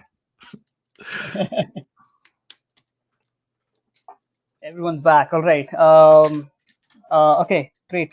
So we'll resume from where we stopped, right? And yeah, so uh, while Denny was running away from this strange man in a hood and a trench coat, he hid in one of the alleys, and this man just sort of out of nowhere, just kind of there was a huge white light, and he just sort of vanished.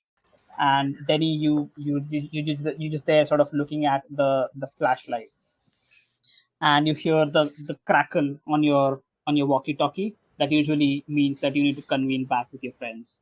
The rest of the people have sneaked out of the dream shop and are sort of waiting near one of the corners when they're mostly out of sight from the people on the road. There are like some vehicles going by, but it's largely uh, yeah, it's largely like a lot less people going around here as well. So yeah, what do you do? Uh, So we're Sorry, real quick. Shout out to my fiance. Hey, babe. Good night. That's way. yeah, That's we're all gonna way too shout out cute. to his fiance.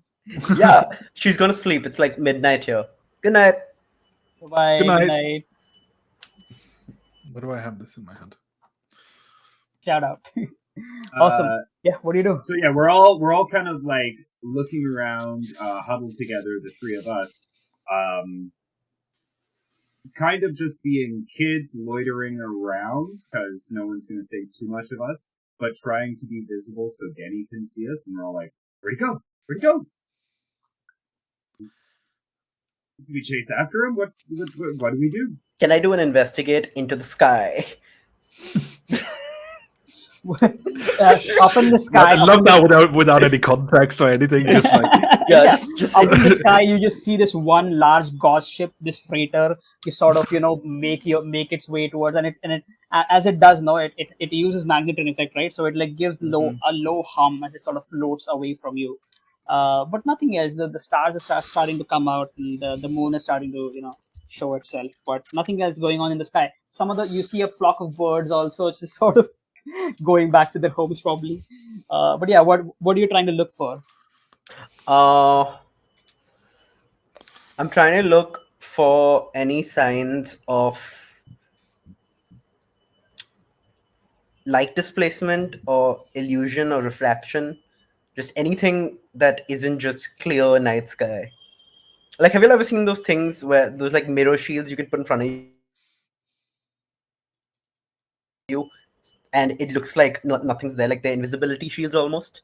I don't know if y'all have seen those drifts, but they made invisibility shields. It's like a trick of refraction. So I'm trying to just look for that.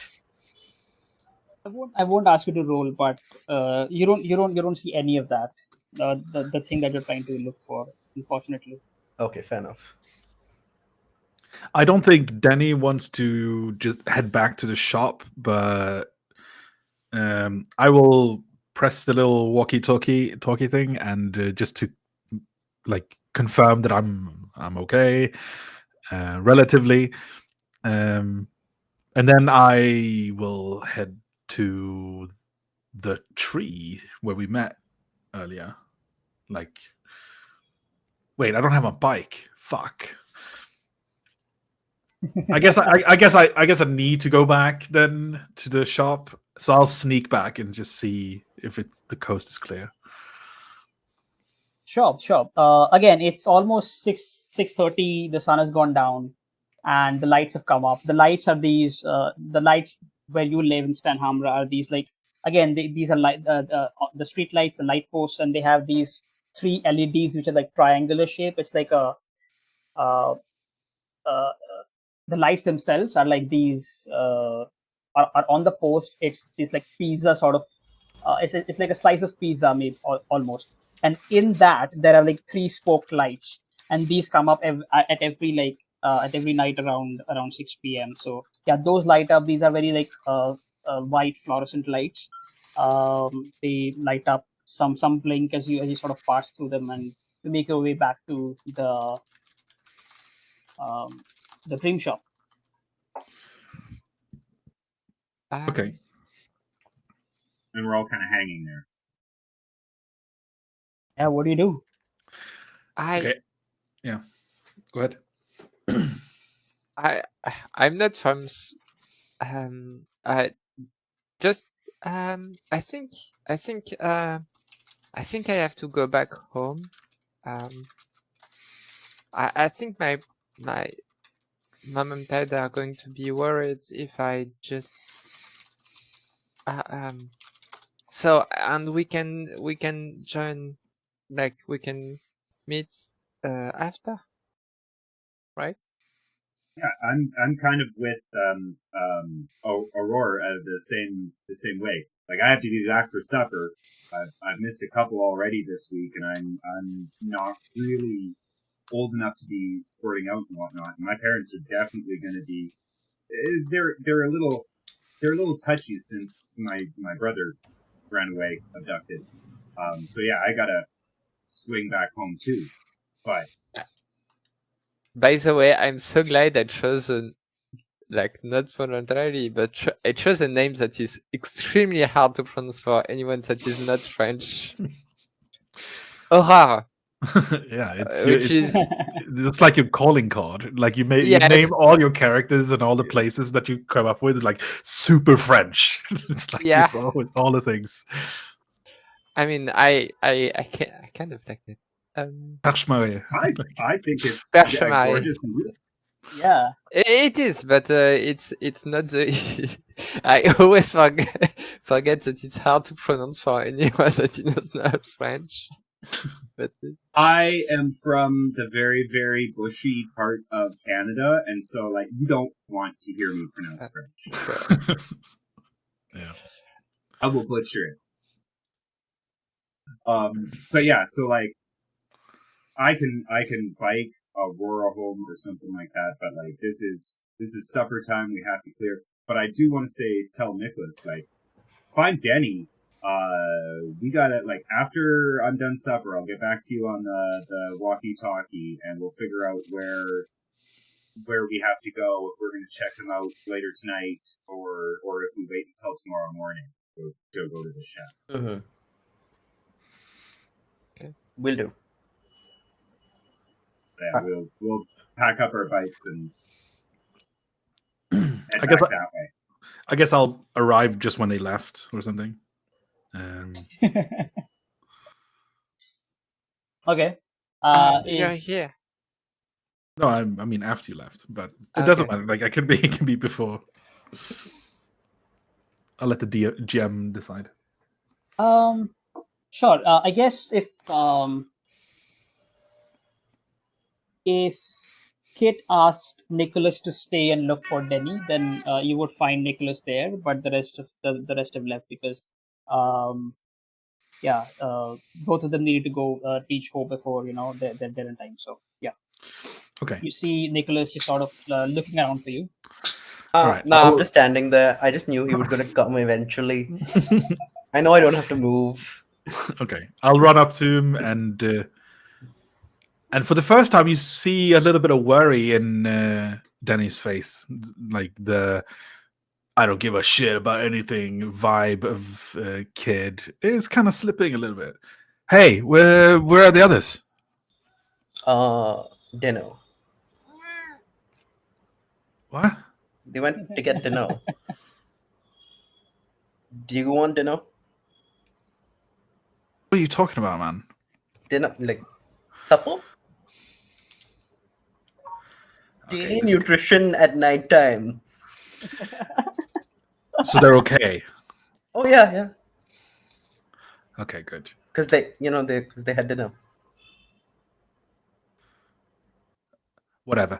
I Do you have a well, place to have dinner? yeah. I'll Are you lying? here, take this. I say, and I gave him the The doohickey. flashlight, the doohickey, the thingamabob, and I'll see you tomorrow. That's like the most acknowledgement you're gonna get. That yeah, we need to look into this shit, and his demeanor is back. So you'd rather walk back than just ride the back seat and have me drop you home? I have my own bike, man. Oh, I right. rode here on my bike. Oh, I thought you lost it. Okay, Next cool. to you. Yeah, I ride away. Yeah, and I'll go get my bike and I ride home as well. Great. So as you all go back to your homes, what is it like during dinner or supper time at your home? Like, are your parents home? Do you have any siblings? Yeah, please describe with a very short scene what happens when you get home, and how do your parents react? How do your siblings react? Yeah, please go ahead. Uh, my parents are very nervous, very worried type people. Like, they've already lost one kid. They don't even know what happened to him. They're very up on me. So it's like, it's a solemn dinner. They're very concerned, but they're happy that I got back, and they're asking questions. And I'm not really into that. Like, I just want to eat my thing. I'm okay. I'm fine. And that's basically the thing. They're concerned and they're trying to get in, but I'm just like pushing my potatoes around, eating them. What about the rest? So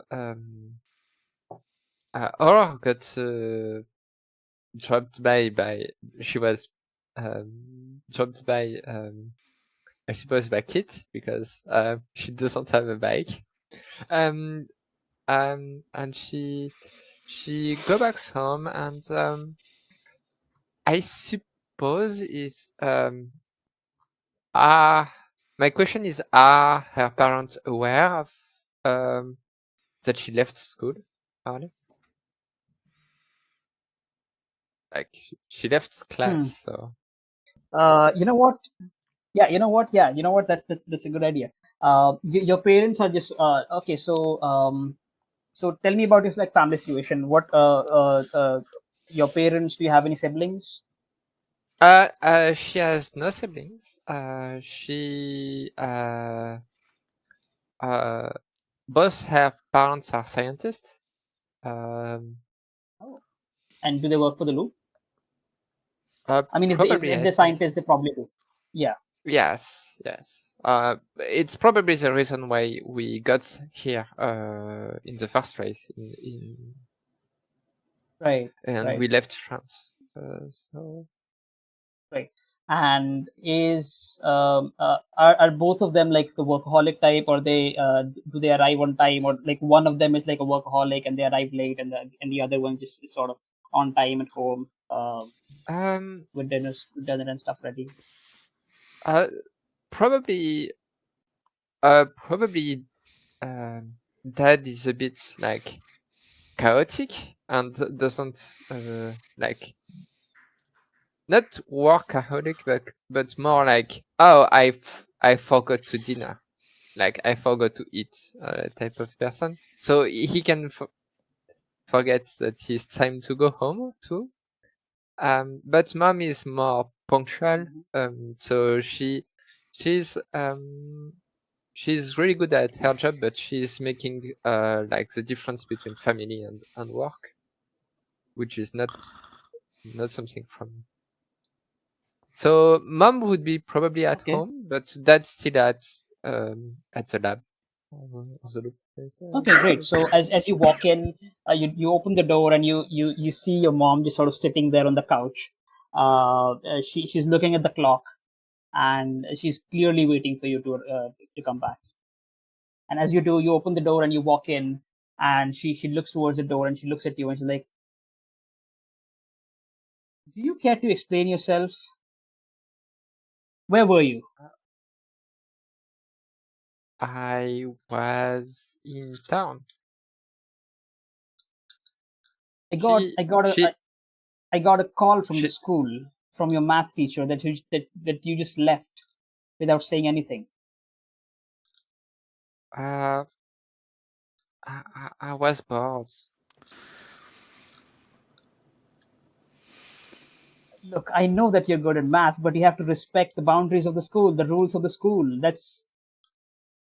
It's really Why? important that you do, because they're there for a reason. They're there to teach you that there are certain rules to certain places that you shouldn't break. They're there for discipline. You can't just leave without saying anything. Why? I I mean, if I'm not learning anything, so wouldn't be it better that I learn something? Make a charm check. Oh, sounds She's like me, like literally me. she she's playing with her Rubik's Cube in the meantime. Like, Oh, great. You know what? Sure. You know what? Please do with make a charm check with a +2. yeah, and it's going to be a plus 3 dice. Yes, Mom is not having it. Oh no! Oh no! Zero successes.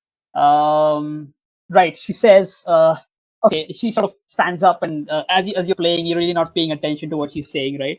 She stands up, she takes the the cube out of your hand, No, and she says, Mom. okay, we need to talk. You need to learn respect.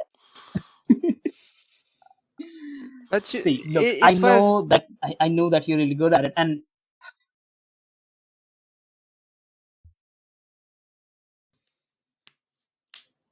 look, I know that you're really good at math, and you don't really need me or your father or your teacher or anyone else to teach you, but you need to learn to respect authority.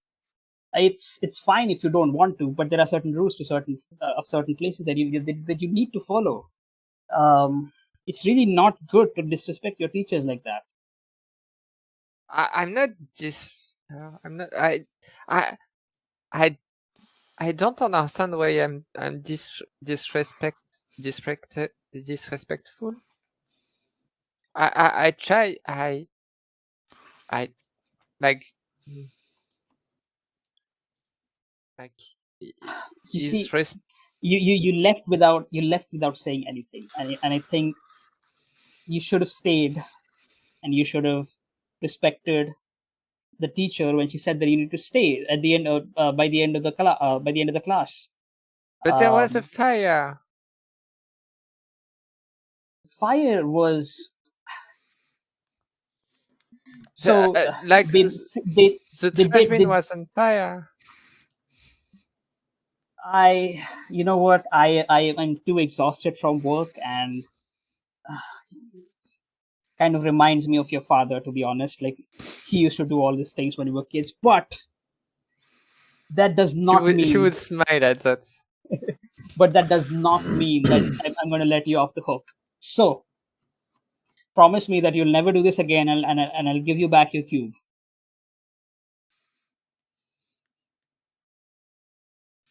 I promise I will never do it again. All right? And she Sounds gives you. convincing. Whatever. That's every promise I made when I was 10. Yeah. Yeah, basically. She gives you back the cube, and she says, I'm going to take your word for it, and you better not be lying, because if you are, then I'll take this away again. And I know how much you like it. I won't ground you, that but you won't be able to go anywhere without. that tells me that I'm terrible at lying. But he's bad at lying too, so Well, you know what? Let's get. It's fine. Let's get some dinner. Um, what do I have tonight? Sorry, what? What do we have to eat tonight? I made some chilies. Oh, not chilies. Look, Lovely. It was a long day today, so again, exhausted. Okay. Okay. If your father was there, he would have helped me cook, but as always, he's not. He'll be here in a while, but until then, we just he I spoke with him on the phone, and he says that we should have our dinner. He'll be late. That is terrible at cooking anyway. So All right, so you sit on the dinner table. She serves you food, and you eat. What about the rest? Cut back to the rest. I can go. So like I said, my mom's not home for weeks on end. So it's just my grandma, and she has dinner at like 5 p.m. So she's not even gonna try and stay up. She just hopes for the best and goes down. And yeah, I just come home, find something in the oven already there, just heat it up, and yes, Sheru, just heat it up and eat it and go to sleep. Hey, hey, cool. What about Denny? Then he comes home to his mum being out. Well, as you probably didn't know this about Denny, but he's adopted actually. He is an Asian kid adopted to a white family. His mum is out, as she always is, on Fridays. And his father is sleeping in his armchair in the living room. The TV's on. There's no food. And he makes as little noise as he can, not because he's concerned about waking his father up, but because he doesn't want to hear anything from him, and he doesn't. Let's just say he doesn't fuck with his dad when his dad is drunk, which he always is. So he goes to the kitchen and finds something, a snack that he could just bring with him back to his room. And this is normal. This is his life. And then he goes to his room and eats. He goes to the roof as well and lights up a cigarette. Smokes one up. Great. So after your dinner and everything, yeah. What are you doing? It's nighttime, past 9 already. Oh, you know what? Let's say past 8. And yeah, what do you do? You have this mystery of a strange guy just sort of showing up here, disappearing out of nowhere. Peter is missing, nowhere to be seen. You've heard that he was last going to go to the shack near his shop. Yeah, what do you do? Hop in the walkie-talkie. Breaker, breaker. Is anybody on? Is everybody clear? Yes. I'm here. Mom was not happy.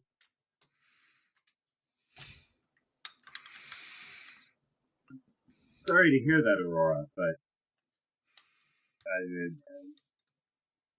as long as everything's okay, I hope you're not in trouble. Like we didn't get you in trouble or anything like that. But I think we need to go check out that shed before anything can get cleared out. Like maybe tonight.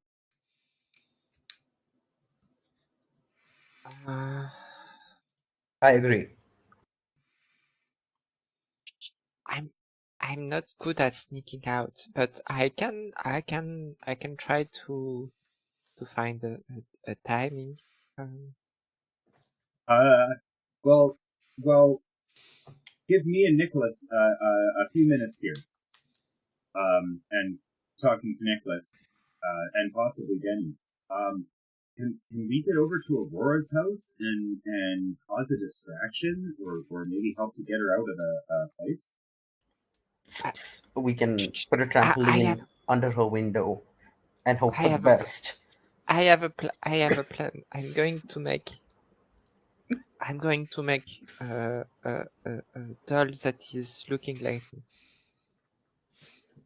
Classic. I've done it before. put it under the sheets on your bed so it looks like you're sleeping. It's a great idea. Yes, exactly. But you have to wait. Let us know.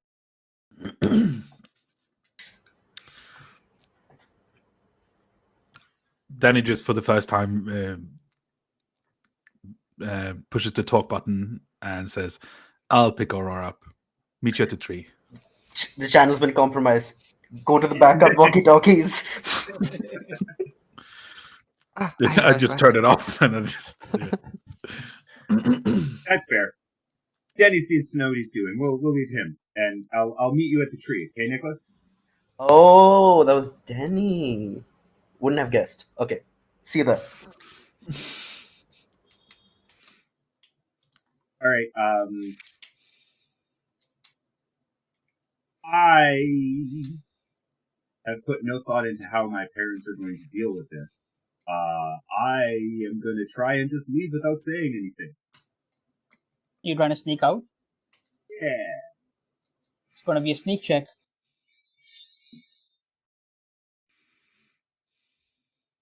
Let's try it.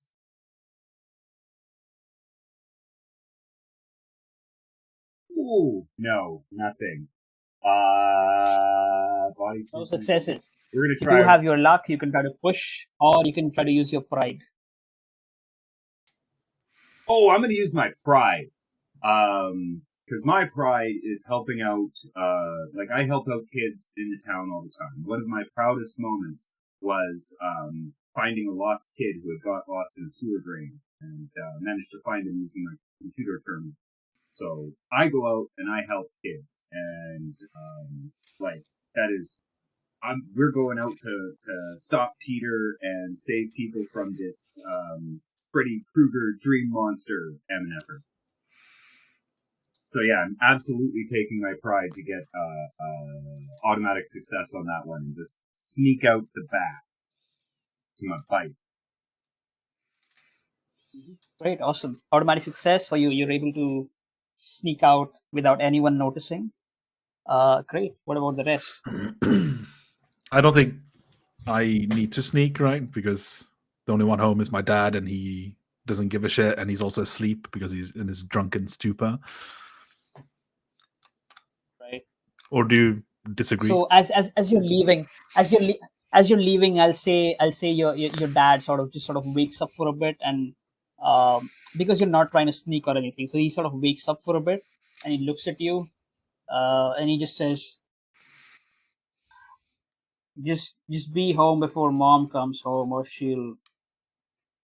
I'll never hear the end of it. He goes back to sleep. And then I leave and I mutter to myself, like, the only one you care about is yourself. That's when it's suitable for you to give me orders. And then I just leave. Okay. Yeah, I just go Nicholas. to my grandma's room, and I check that the blankets on right. I adjust it, give her a little kiss on the forehead, and head out.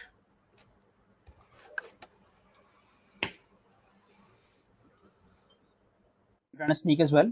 I don't need to sneak. She's fast asleep, bro. She 80. What you gonna do? Right. Sure. That works. Yeah. Aurora. Sorry.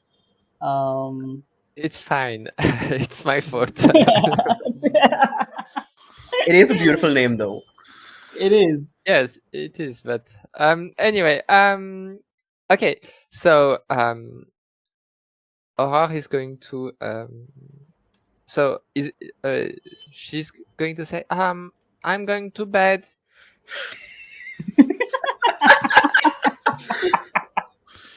And Yep, that's a normal and thing she- for a 10-year-old to do. Yep.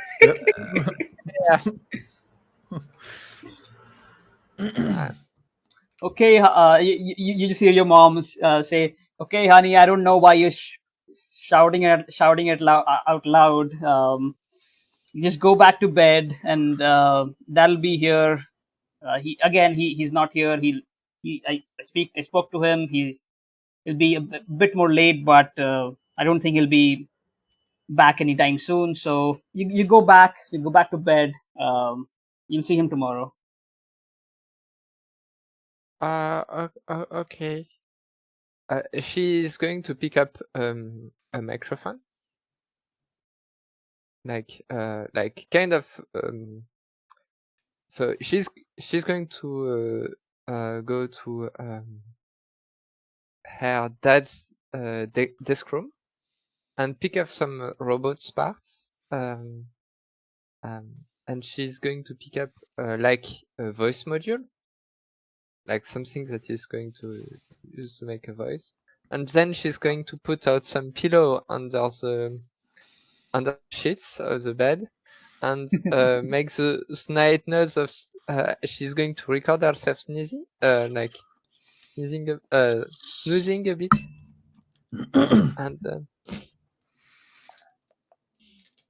Sure. and she's going to put it and then she's going to look at it and she's going to pick up her cube and she's like, and she's going to leave it to the on the, like,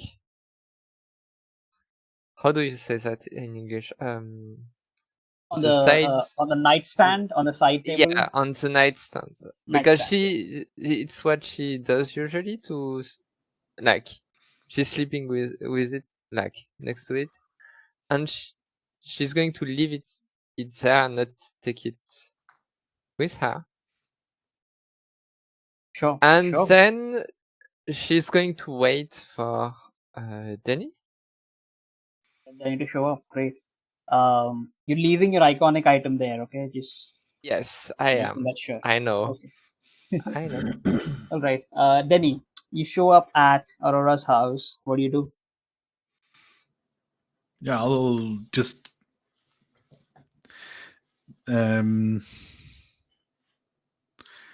I don't know if do I see her when I'm like look up to her window? Yeah, you can see her. She was probably waiting for you. Yeah, and then I was like,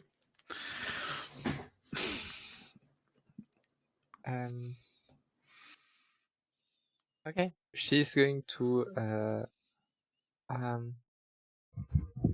so she's probably on the first floor and she's going to like go out from the window. Time to the window. Okay. Yes. Can you you mean, make a move check or a sneak? Oh, you know what? Make a sneak check. I mean, it's terrible in both cases. Can I use my Denny, what are you doing? nothing. Like, I'm just. Can you help me to get through the window? Are you at all helping her? Oh, you're trying to get out the window? Yes. Yeah, I'll help you with my good hand. Can I use my +2 since I'm leaving my iconic like my Rubik's Cube behind? You know what? Sure. Because you're leaving it to like yeah. Why not? That's great. Yeah, sure. Please go ahead. +2 and a +1 from Denny as well. Okay, so +4. Okay, let's hope. +3. +3. Sorry. It's a sneak or a move. Okay, let's roll. Oh god, I'm going to use luck point to again, you have your luck as well. Even the reroll is bad. Oh god. I think it's unlucky with your rolls. I don't know. I'm like, fail. Just run. Can I push my luck? Can I both use luck and push my luck? You can push your roll. Okay, I can. Yes, you can. Yes, you can. Yeah, okay. Okay, I'm going to reroll. You can reroll the entire thing and take one condition. Yeah. Okay, do I reroll the first one or those, like, both? Okay, one success! Woohoo! Let's go. Okay. Which condition are you taking? I suppose that she almost stumbled on like, and but she like Danny catch her up, and but she's upset because she has her she doesn't have a Rubik's Cube with her. She doesn't like it at all.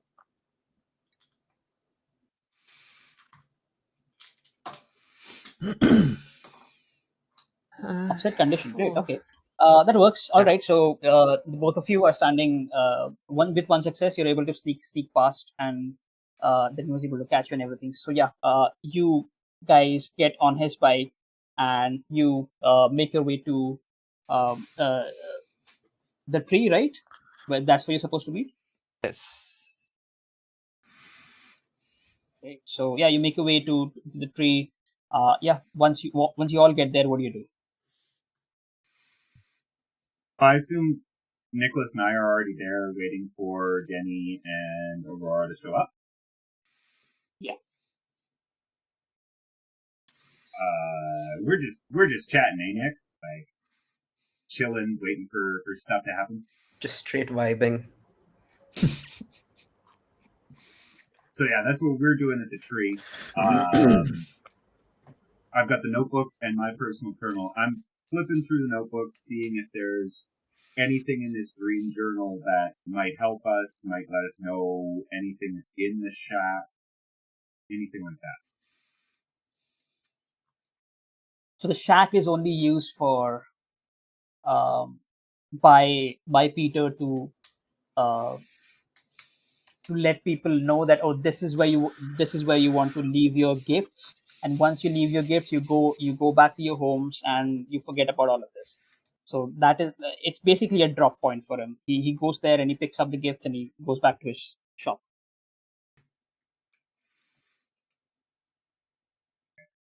And his gifts are usually machine parts, again, machine parts, conductors, stuff like that.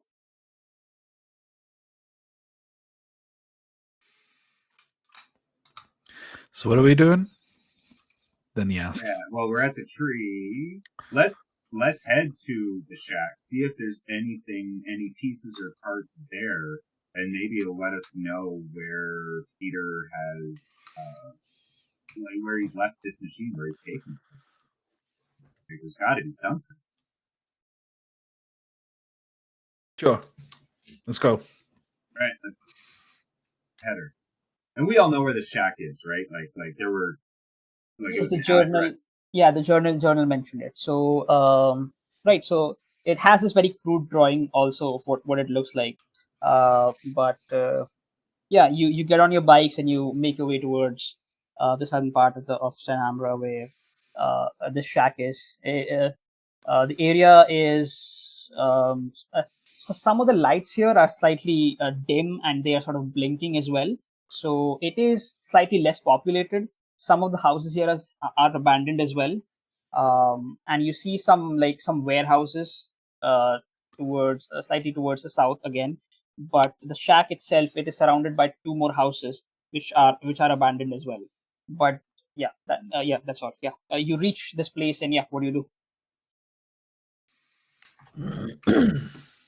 Dimly lit, nothing like that. Like there's no lights in the shack or anything like that.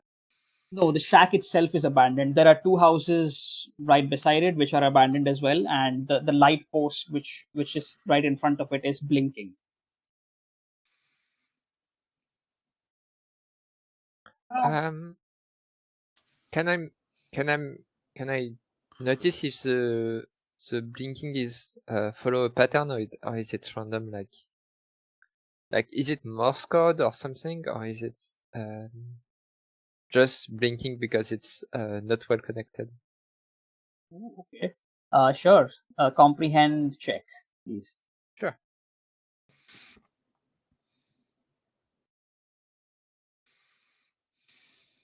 Success. I can roll, right? Yay. Ooh.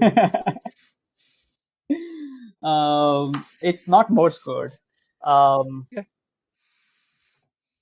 Yeah, it's not Morse code. It looks like it's just blinking because Yeah. one of the connections is slightly loose. Yeah. Okay. I walk up to the shack and peek inside, see if there's what I can see. It's been abandoned for a while. There is a bunch of furniture here, which is sort of uh, again all over the place. There are some tables, chairs, a couch which is super old and moldy. But yeah, there's no light in there, but still because of the blinking of the lights from the street, from the lamppost on the street, it illuminates slightly inside, and that is when you just on the first glance you see a bunch of furniture just sort of all over the place, and yeah, that's all. It doesn't seem like there's anyone in there. The window that you're looking through is locked, and the front door is locked as well. But I see no one inside. You don't see anyone inside now. Okay. Could I? Okay, how big is the window? Big enough that anyone can walk through it. I guess just jump through it if need be. Okay. The lock on the door, is it a normal standard key lock, or is it like a padlock on the inside, or like can I see it? It's a key. I mean, yeah, it's a padlock on the inside, or Okay. rather, it's not locked from the outside. It's a key. It's a mechanism basically. Yeah. Okay. Can I try to break the window and see if I can climb inside? Sure.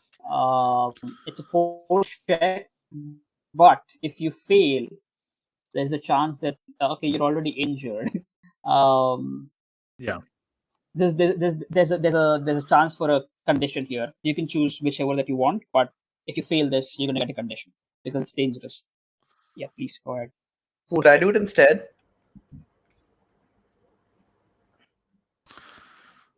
I mean, yeah. Yeah. Like if you wanna. This is a force check. Yeah. Can I do move instead? Just a Force check, question. yeah. We gotta get- With threat of a with the threat of Yeah. a con. Yeah, I'll do the force check. Right. Oh, right. With the threat of a Hey, condition, let's by the way. go! Nice one. Can't let you get hurt. bro. One success. Yeah, you. Yeah. How do you break this window? Maybe you wrap something on your hand. And, you know, I think back to the Life magazine issue where they explain how firefighters break doors and where to kick and how to kick, and I do that. And I'm not super strong, but I'm efficient, and that's how I kicked it open. Great. Like Robert Downey Jr.'s Sherlock Holmes kind of. Like, The cheap Mathematically. version, the pirated version. yeah. Awesome. So yeah, you do that. Take away some of the broken glass as well, and yeah, you clear it off. Yeah, everyone can jump in now. All right, I'll jump inside. And I will follow as so- well. Great. Is everyone jumping in? Before I jump in, can I ask a question? So I suppose there is like footprints for people going inside or in front of the shack or in the shack. Is there any Sure. footprint leaving in the sunset, like a direction where Peter might have taken things and moved them out? Sure. Please roll an investigation check. Sure. Let's hope I can roll anything. I just have a +7 on this. All right, yes. The curse is Yay. broken. Successes. You Great. can't say that because now you Yes, jinxed you it. do. Yeah. You do spot um, multiple footprints here going in and out of the shack. You also spot a very specific. Um, you spot tire tracks leading slightly towards the east of this place, outside of the city or the town. Yeah.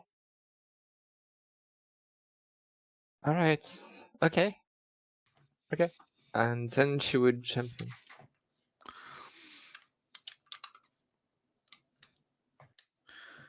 Do I That see is just anything? one success though, and you can bank the other success Yeah. if you want. I Right. If you're looking for again, if you're looking, then it's going to be an investigate check. But because Aurora already has a success, do you want to use it here? sure. Right. So you look around, rummage a bit, and there's a again there's a bunch of footprints here, and it looks like there was a struggle, and the furniture which is sort of just all over the place here. It looks like someone was sort of throwing stuff around, and there was certainly a struggle here. Uh, Aurora, you spot a small voice recorder with a tape in it. Ooh. Just sort of, you know, um, at a corner of a room where it was almost hidden by like a table which was thrown towards this corner. But you spot it. There's a small voice recorder thing with a tape in it. It looks like the tape is slightly tangled. It you can't quite play it, but yeah, you do find it. Ooh. Um. Okay. Okay. I found this. I suppose. Um. Uh. I do one of you know how to fix it? Here, let me take a look, and I'll Sure. grab that over. Would resetting it or putting it back together, like getting it into a workable fashion, would that be a tinker roll? Yes, it would be a tinker roll. Yes. Hey, what's your tinker roll before? I just wanted to know. Yeah, yours. Kids. Oh, what is my roll? 6. Oh, okay, cool. Yeah, you do it.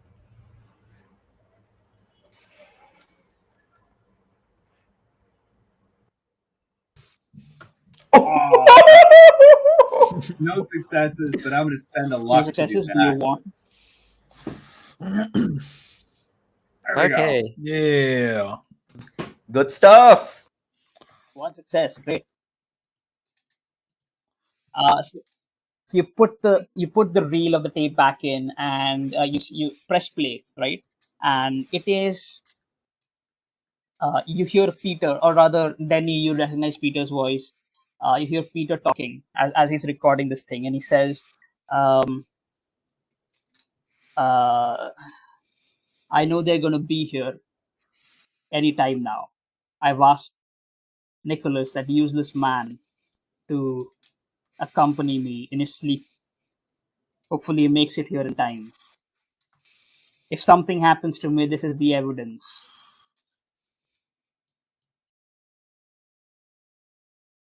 It stops for a while, and then you press you like there's no recording for a while, and you press fast forward in it, and you hear a bunch of static and noise. But in the middle of it, you hear like a struggle, basically, and you hear at least two people with that same radio sort of voice speaking and shouting, and another human male. It seems like they're sort of beating down on this guy, and one of them is trying to hold Peter down. That is what you hear. And after all that skirmish has ended, you hear one of the guys on the who speaks like a radio. He says, take the kid to one of our hideouts, the bunker near Morby. Um, this guy, I'll dump him somewhere. You know what? I think I'm gonna go back to his shop as well to get that machine. And you hear Peter just sort of shout loudly, and he's like, "No, no, that's mine! You can't take it!" And then you hear a smack, and you don't hear Peter anymore. And then you hear these two guys again conversing a bit before the recording stops. That was the guy who chased me. Sounds like And- it. That definitely sounds like a they that could have been after Peter as well from the Notebook. It does. Yeah, this is messed up. This is. Well, where would the bunker be? Would we know anything about a bunker? I found tracks. I think that could be.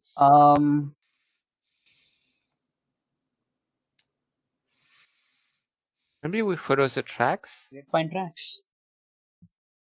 Good enough lead as any, I guess.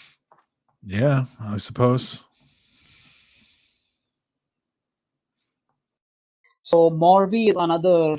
You guys know that Morby is a town, a village rather, towards the east, and it is completely abandoned. Yeah.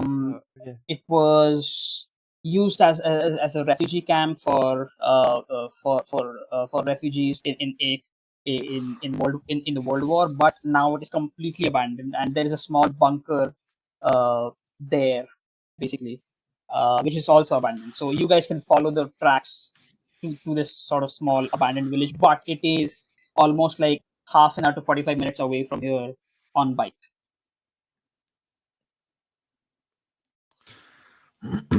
I mean, we better start. You go through Better start pedaling. Yeah. the forest, and you go through the moors in the forest, and you reach this place. So yeah.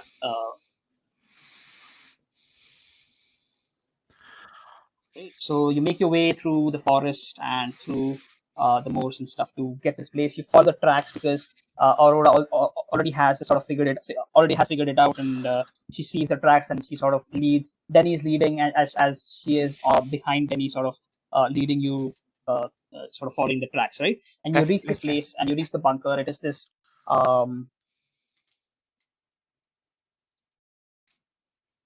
Yeah.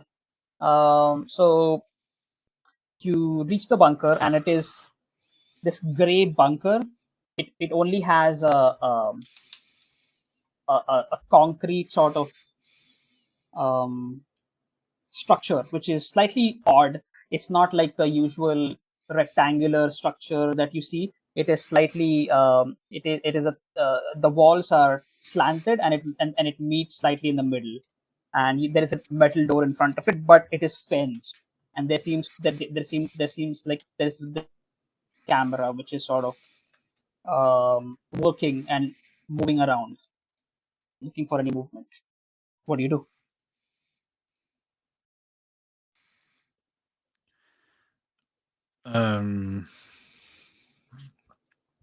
Wait, so you say it again? Was there a fence? I missed that because you were cutting out a little bit. Yes. Oh, sorry. The bunker itself is made of concrete, and it is this strange sort of slanting. It has this strange slanting walls which meet at the top, and it has a metal door. It is inside a metal fence, which has one camera in front of it on the front door of the fence, which is moving and looking for any movement. Can I look for any how do you say that? A dead, like how empty, how do you say that? Like my brain. Dead hungers? Is it how do you say that? Any Yeah. Okay. Like blind spots. Blind spot. All right. Okay. Sorry. Fine. Right. So you can. So yeah, if you're trying to look for blind spots, please roll for calculate. Okay. I can do that too. I hope.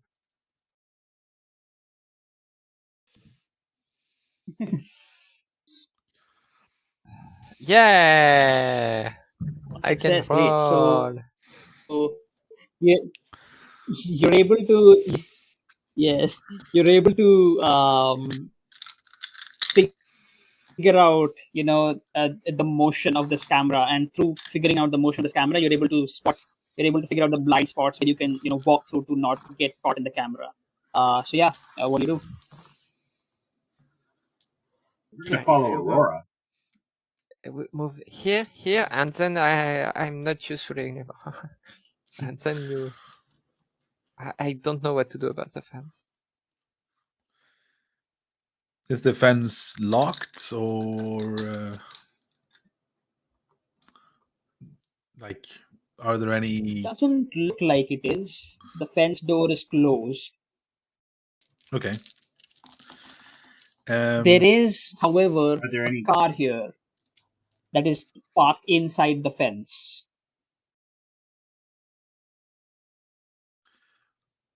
Okay. So what is it we want to do? Yeah. Like what's our intention here?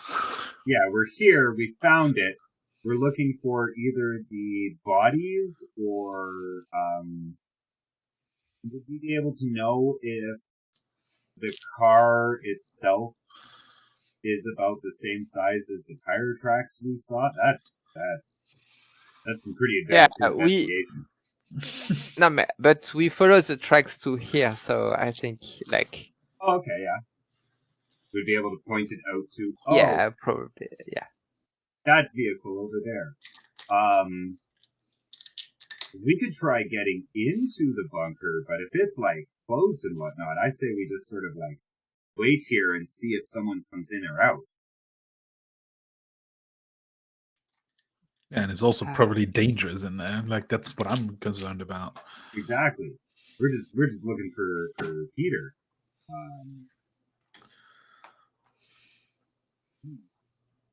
Okay. So you decide to stay outside.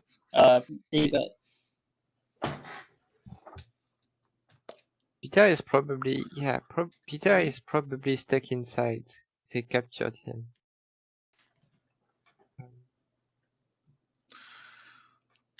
Oh, can I? Are there any like cable tubes or? So if you're trying to speak, like, go on. Sorry, what? Oh no, you were going to say something. No, it's fine. Yeah, please go on. Oh, okay. Yeah, looking for.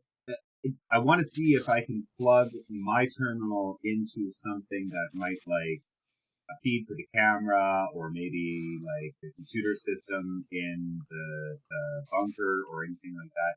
Maybe patch into the cameras to see what's down in there, that type of a thing. Is there anywhere where I could plug in to do that?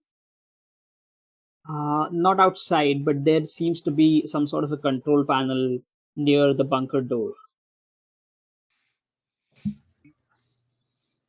Is the fence? Is it like a barbed wire fence, or just like chicken wire, like the diamond wire? The diamond wire fence. It is, but it is like barbed on top of it. But I'm wondering, we're all kind of like kids. Would we be able to like maybe pull it up at the bottom and sneak in some? Or does it look like military grade bound into the ground? It does look like it'll be hard. So you can try to force it open, but it's gonna be you're gonna have to roll for you're gonna have at least 3 successes. Like, I don't think we've got anyone with the body for that. I usually do, but I'm injured, and yeah. Wait, what So, role is this again? folks can Is it a help. force role? It is a Well- force roll, and if people help, then then there's a +1 as well. And if you use your iconic item somehow, that gives you a bonus as well. Couldn't we just try the door on the fence? Just to Yeah, see, probably. because we found the blind spot, right? Yeah. Can I throw my camera at the door? Don't do that. Don't break Why would you want to? don't break the camera. This is how we know you're not a whale but photographer. iconic items can't break. True, but Oh, so you're Well, not only not a photographer, you're also a meta gamer. I get it. Hey, don't hit the player, hit the game, man. Like, I don't do Yeah, anything. true. Fair enough. I respect it. Nah, Let's try nah. the door Yeah. because we haven't. It's a good suggestion. Yeah, try it. See if it's open. Could I sneak up to the door and like following the blind spot? Yeah, sure. Why not? It's gonna be a sneak roll. Yep. All right, here we go. can I help pointing at the timing? Since I Yeah. Give yourself a +1 bonus to that. All right. Yeah.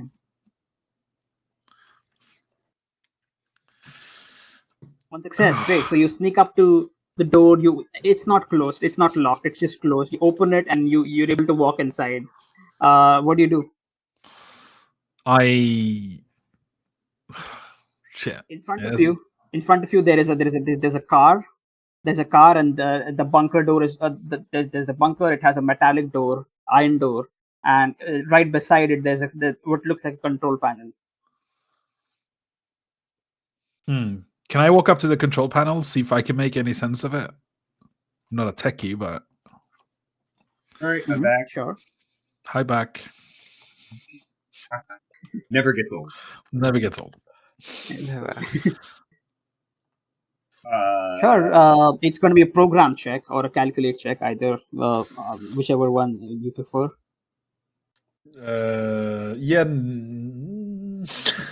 I mean, I'll roll, but I've got a pretty good program. It's like 6. It's yeah, like but even you need to get here first. gotcha. That's so. But like, just to be clear, like I'm just looking at it just to see if I can make sense of it. I'm not trying to do anything, or not. I'm not trying to like press any buttons or anything. I'm just because, yeah. Okay. It's the 80s. Like, yeah.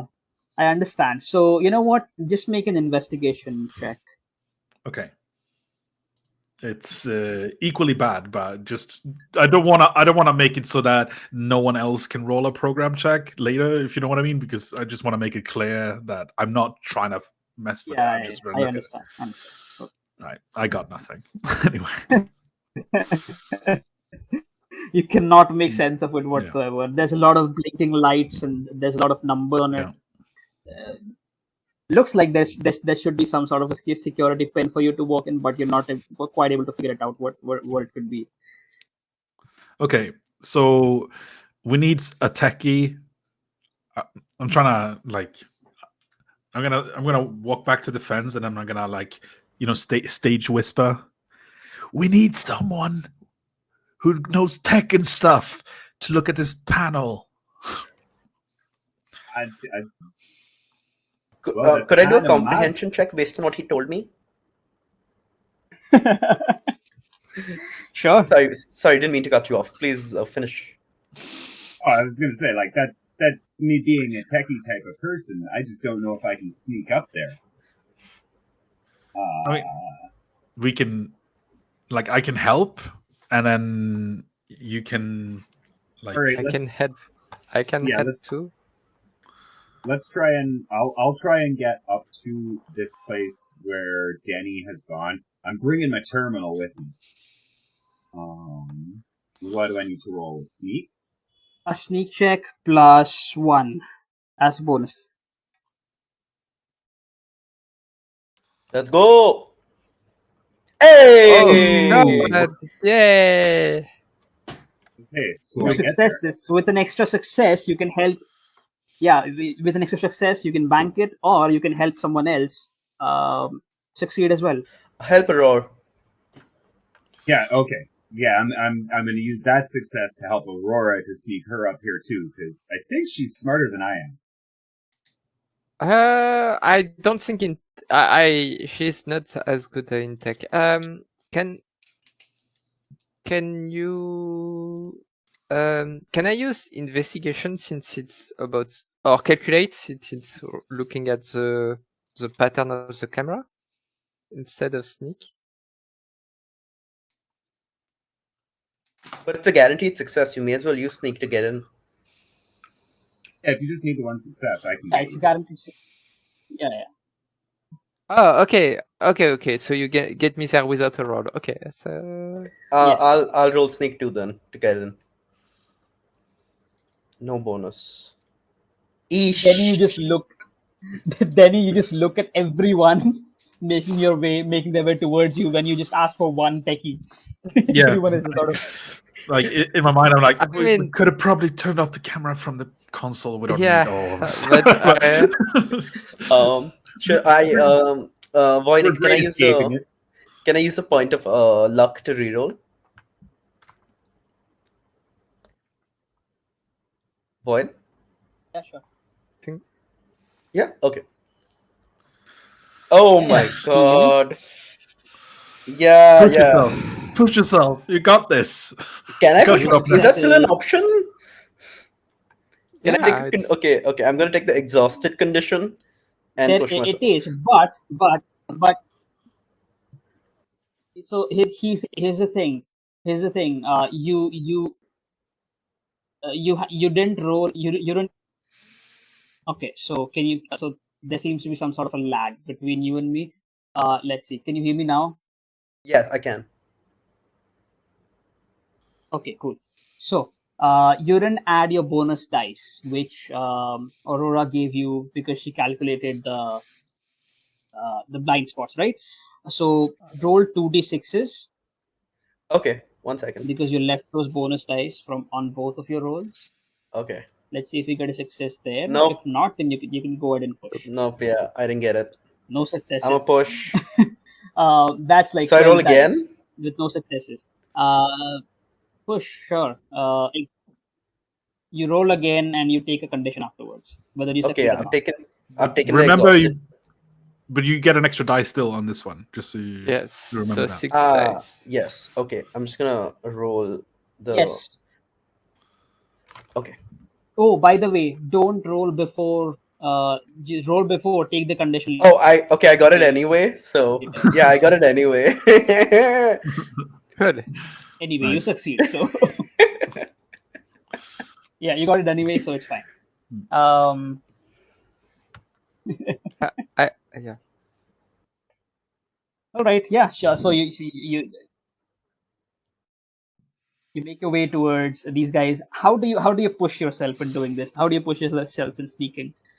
Describe it to me. I think given that my body's high, I was climbing normally, and then I slipped, and then I was hanging from like one toe stuck in the fence, and I somehow had to like pull myself back up, and then my camera fell, and then I grabbed that too. So I was trying not to fall off the fence while holding my camera, and then eventually I pulled myself all the way up, get my camera, and I just crashed down on the ground, and I'm like, I think I need a minute. Super exhausted.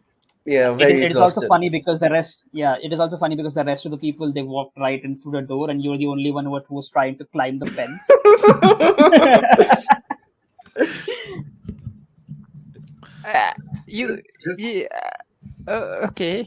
Okay. Just a bit of a warning. I'm on a half-hour timer now. I do have to leave at 1 o'clock my time. I'm sorry. No Okay. stress, man. I think stress. yeah, it's okay. I think we can finish it. Yeah, With that, let's I get did to want it. to do. I'm up at the terminal, and I'm up at the thing. I can roll my program, and I'm gonna be using my portable terminal to kind of like click in and do it too, which should give me an extra 2 dice, right? Yes, please go ahead and roll for program. There is a security lock here, which is locked behind a pin, so you can try to bypass that security firewall and try to open the door without it. So please go ahead and roll it. 2 successes. Nice. Nice. 2 successes. With Yes. one success, you open the door without, you bypass the security, you open the door. With the second success, I say you also get access to one of the cameras inside. And Right. you see Peter. Yeah, you see Peter. He is bound with a rope on some sort of a stretcher or a bed of some kind, and he is not conscious. At least he's not moving. Also, you see someone enter this room, and yeah, you know what? You succeeded, so why not? Uh, it's one of the same guys who it looks like one of the same guys who you encountered in the dream shop. Currently they are not hooded up, or they don't even have a scarf or a cloth on their face, so you can see their face. And for a moment you're not quite sure what you're looking at, but it clicks, and the face you recognize because you haven't seen that face in 2 years. No. No. Well, I go completely white, and I'm like, Duncan? Duncan.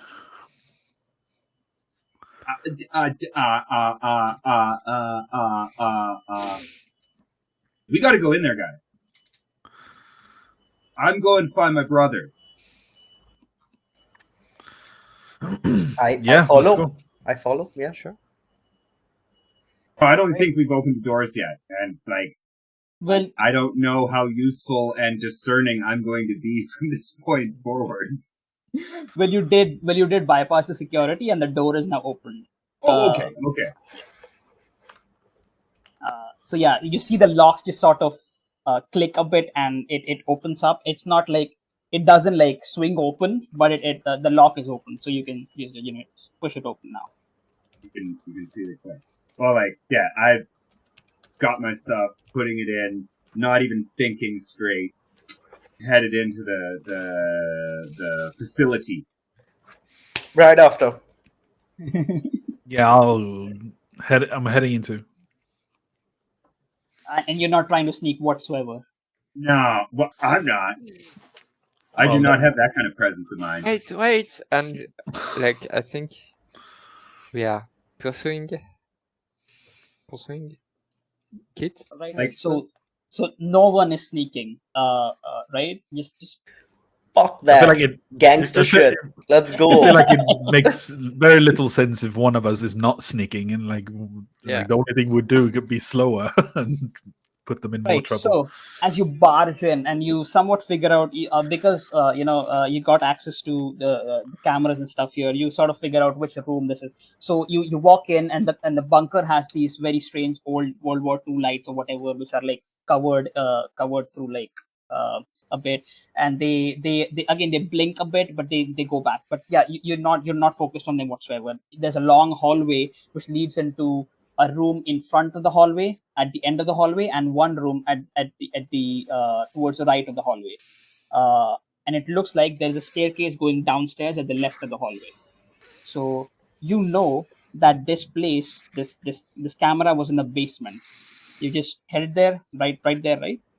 Oh yeah, down. If I knew that it was down in the area, I am going at this as if I'm going to lose my brother again. So it's straightforward, going to the basement, not looking at things, not being quiet. Okay. You've got. Okay, great. So everyone just follows you, right? And you run through the basement. You climb down the stairs as fast as you can, and in front of you, as you enter this room, you see this guy just sort of tightening up the ropes which are which are bounding Peter. And because of all the commotion, he looks back and he sees you, and you see him. Duncan, it's me. Like, Kit, do you remember? And like, I try and run up to him and like grab an arm. Like, what are you doing? Where have you been? What's going on? Why are you here? He just sort of steps back a bit, and he has something in his hand, some sort of a cylindrical shape, almost like it almost looks like a lightsaber. It's not like it's not on right now, but it almost looks like the handle of a lightsaber, right? And he sort of steps back a bit and points it towards you. Do not move. Stay right where you are. Duncan, it's me, Kit, your little brother. Don't you remember? My little brother is dead. I'm right here. I take a photo.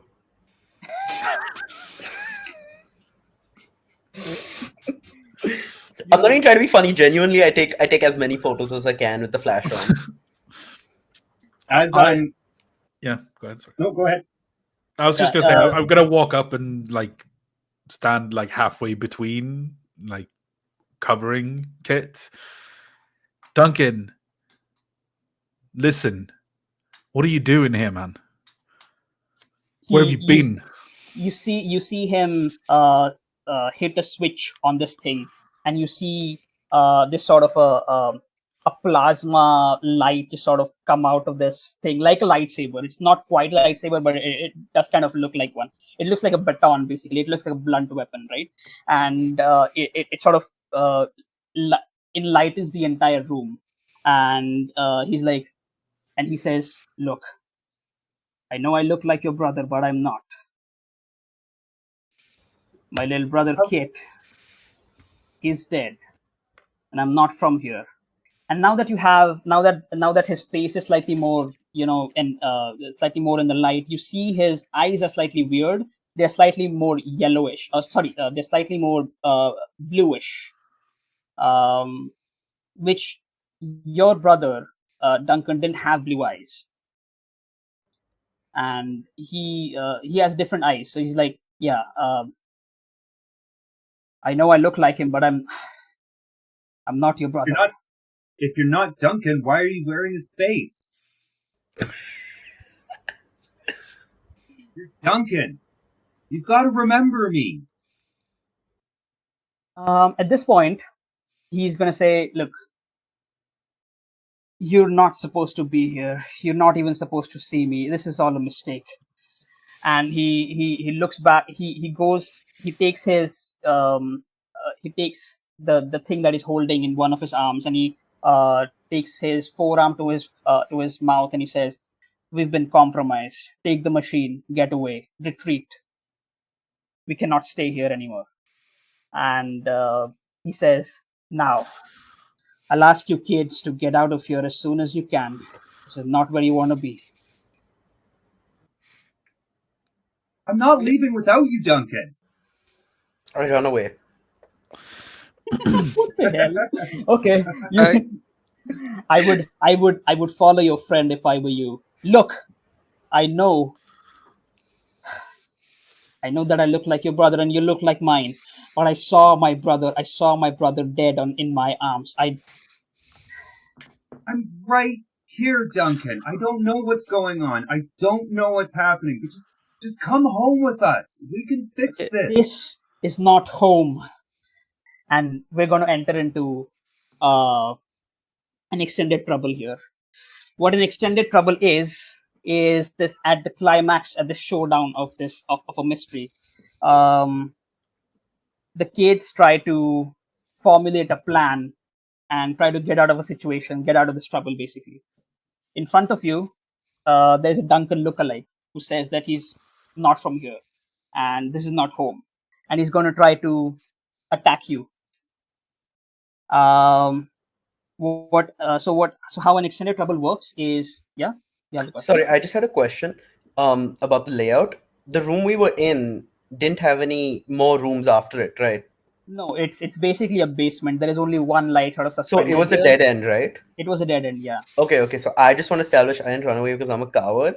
I figured in some of the other rooms that we didn't go to is someone grabbing the machine and running away. So I'm just trying to find that person. Sure, great. So we'll capture that into the extended trouble as well, right? Okay, so what happens is there's a procedure here for extended trouble. I'll tell you what the stakes are. I'll set the stakes and I'll set the threat level.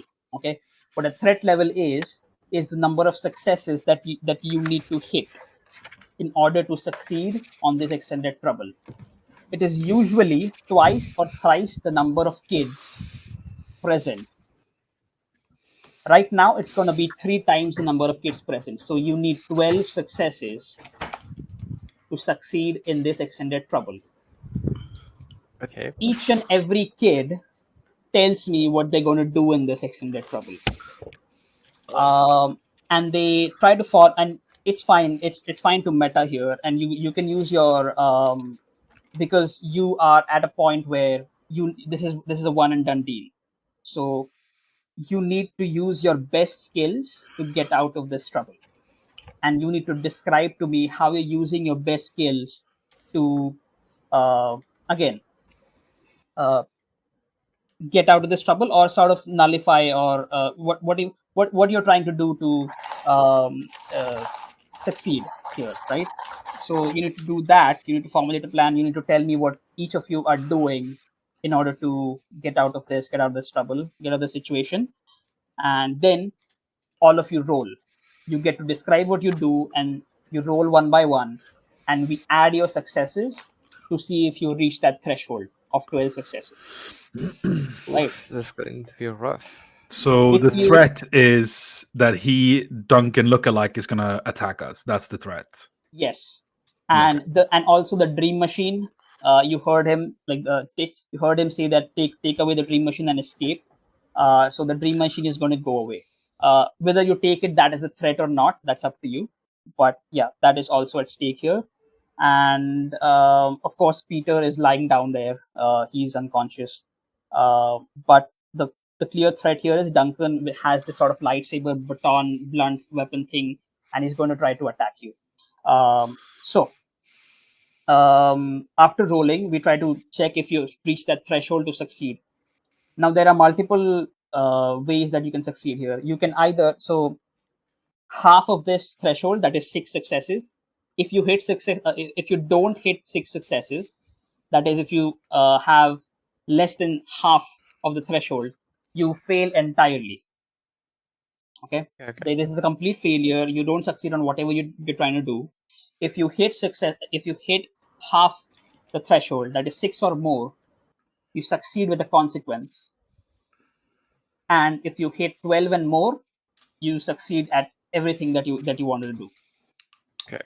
Okay, so this is the scene. He says, I'm not your brother. I saw my brother die in my own arms, and if I were you, I would follow your friend outside. And he says that we've been compromised, get the machine away, retreat. And he's ready to, he's ready to attack you with his weapon. What is everyone doing? I think what I want to do is use my tech and probably my programming to get my terminal and play off a montage that I have on the terminal of all of the cool things me and my brother did, like playing baseball, playing sports, like trying and get him to remember and identify, whether he's from another universe or a different Pete or a different Duncan. I am his brother in some way or form, and I think that's what I'm going to try. Right. So, which skill are you going to use? Tech and programming. And if I can use my terminal for the extra 2 dice, that would be great. Sure. I would also like to point out that at this point, at a pivotal point in the mystery, you can also invoke your song, your favorite song, to make a lead check and if you succeed on that, that gives everyone, you need to like shout something to the rest of the people, which is basically like a bardic inspiration. and yeah, that is how it works. So you can make a lead check. If you succeed, everyone gets a bonus as well. So Okay, well, and in that one, this actually, I didn't quite write this down, but it goes in. My favorite song is School's Out by Alice Cooper because it was my brother's favorite song. Oh, so yo. that's So we'll put that in there, part of the montage, which, okay, so is it separate if I'm using my song and doing a roll? yes, just make a lead check right now. See if everyone gets. And what do you say to everyone? As I'm playing this out? Yes. Like, this is my family, guys. This is Duncan's song. School's out. It's all about us. We've got to do this now, and we are saving people. Great. You see, you hear the song just sort of reverberate throughout the entire bunker, and yeah, go ahead and make a lead check. No successes on that. Unfortunately, that is not that is zero successes, so folk don't get any bonuses. Yeah, unfortunately, people don't get any bonuses, but sure, it's still a nice moment. But It yeah, was for what are the Duncan. rest of the folks doing? It was for Duncan, yeah. I'm going to try to figure out how his lightsaber-ish is working and to indicate to Denny how to manage it, or either to break it or to how to dodge it. Is it hard to wield or something like that? So I'm Sure, going. sure. Yes. That would be a comprehend check, I suppose. It has to be the best skill that you have. Okay. Comprehend. Comprehend? Great. You can roll for it. Not right now, but I'll tell you when to roll. But yeah. Okay. Okay, so If- when you say the best skill, it has, so that is including your attributes. Yes. Okay, because then because my best my best is sneak, so I don't know how that will help me in that situation. So should I help you here? No, you're good. I just had to rethink because I thought it was just a skill in itself, not including the attributes. But yeah, go ahead. As you were.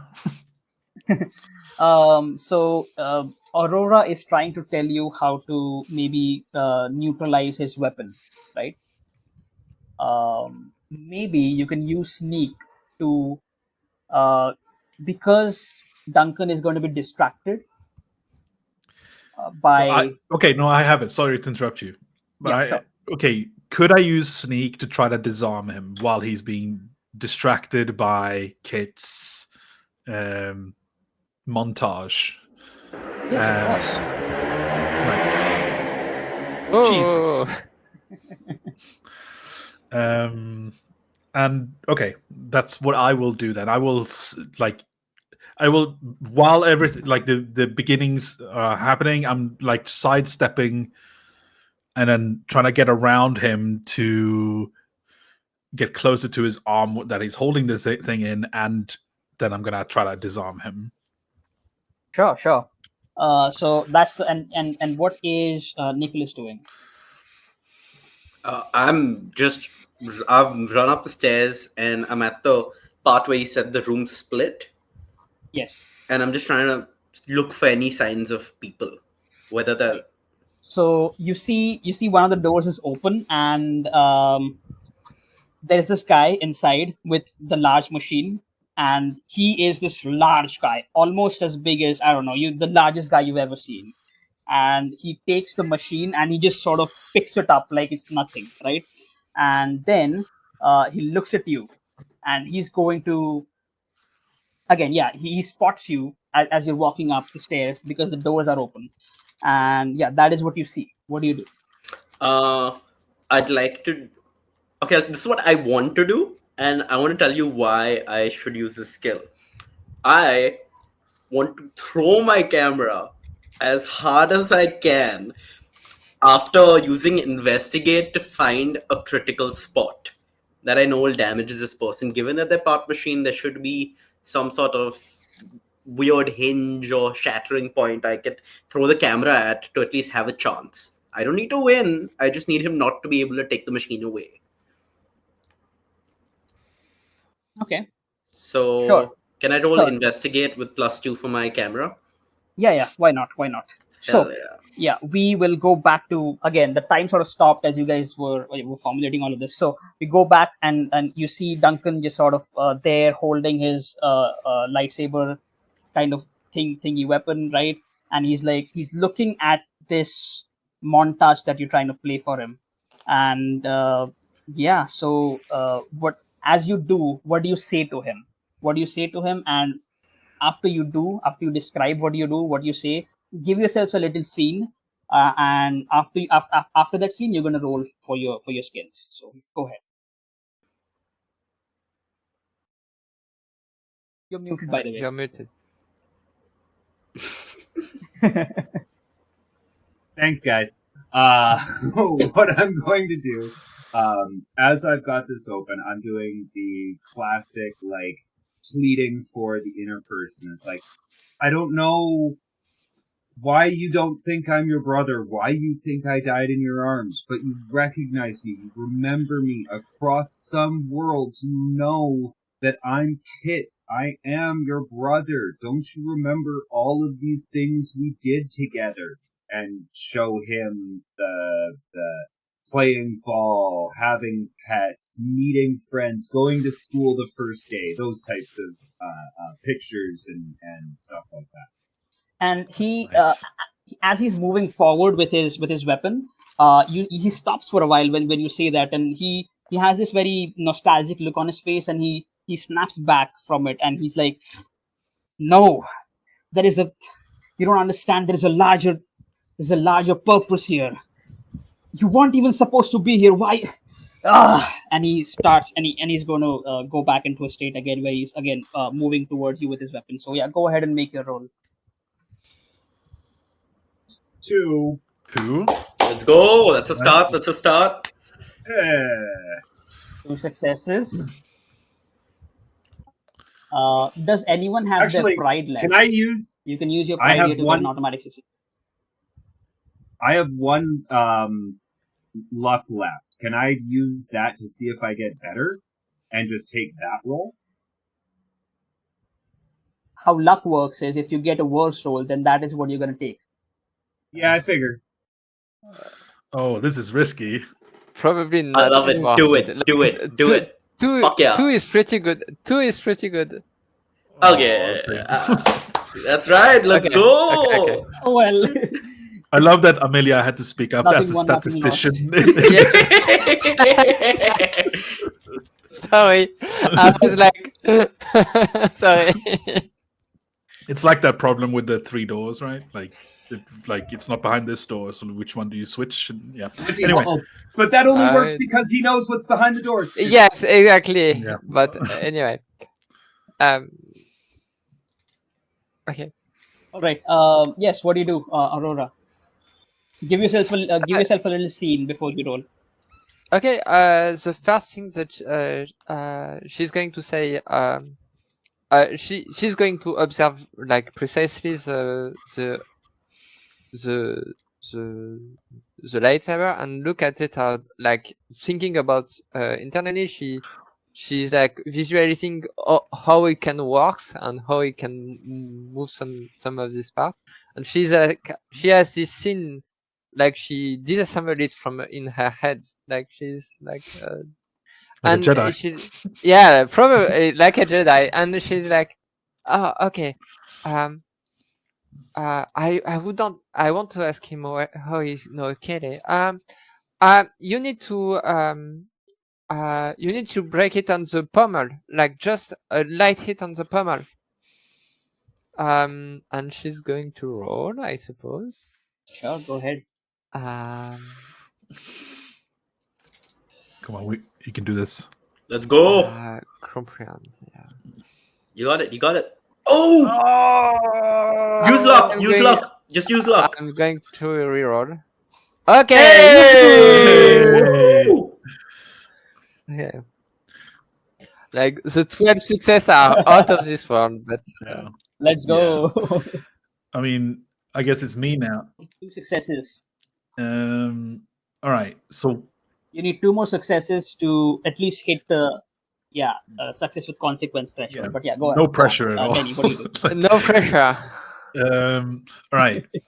So Aurore is telling me this, and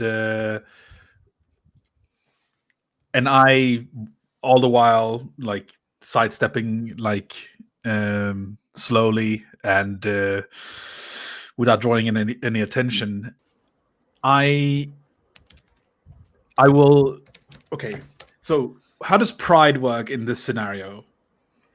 What would that do, You have or if to anything? you have to describe how your pride helps you overcome a situation. Yeah, So your but pride how would has to that be in practice? What would that mean? Like, say I describe That would- it, and yeah, so that would mean that you get an automatic success, whether so or I get not one success, but can I still roll and then? yes, you can. Okay. Before I go anywhere, I kneel down to Aurore and I tell her, "Hey, look, no matter like whatever happens, stay behind me, and if don't wait for me, run. If it comes to that, run. Okay, you need to stay safe." Okay. And then I will give her a quick hug, and then I will get up, and then I will try to sneakily get around and then try to disarm him. Sure. My pride Go ahead. is revolving Aurore, if that was unclear.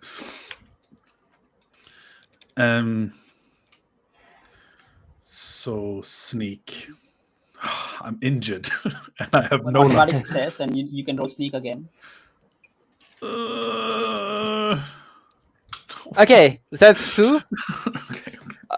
Okay, we are at 6. We are at 6. Okay, good. All right. That is our threshold. Yeah. Yeah, Okay. we're at the threshold. You're at 6. So you've avoided complete and utter failure. That's good. So you managed to sneak past him, and you try to flank him as you're sneaking. You try to flank him and go at it with your you try to hit, or rather immobilize him, or neutralize his weapon, as Aurora told you, right? So you try to do that, and what is Nicholas doing at this moment? He again, I'll describe what you see again, right? So in this sort of larger room, you see this guy, very burly, sort of the largest guy you ever seen. He sort of lifts this machine up like it's nothing, puts it on his shoulder, and it looks like he's about to leave. You're not quite sure how though, but what do you do? How is he holding it, the machine? He's holding it on his shoulder, like he has both of his arms, like this, yeah. Oh, like that. No. Like this, right? Like this? Yes. Okay, this is what I want to do. I want to trip him with my camera such that he falls like that and his head comes between the ground and the machine. That's fucking brutal. Oh shit. And I want to use the investigate to figure out how to do that. Are you trying to humble them? I don't know what I'm trying to do, man. I'm just trying to get my camera involved, get that bonus too. Sure. That go ahead. Investigate check. Oh, sorry. Give yourself a scene. Like yeah. What does it look like?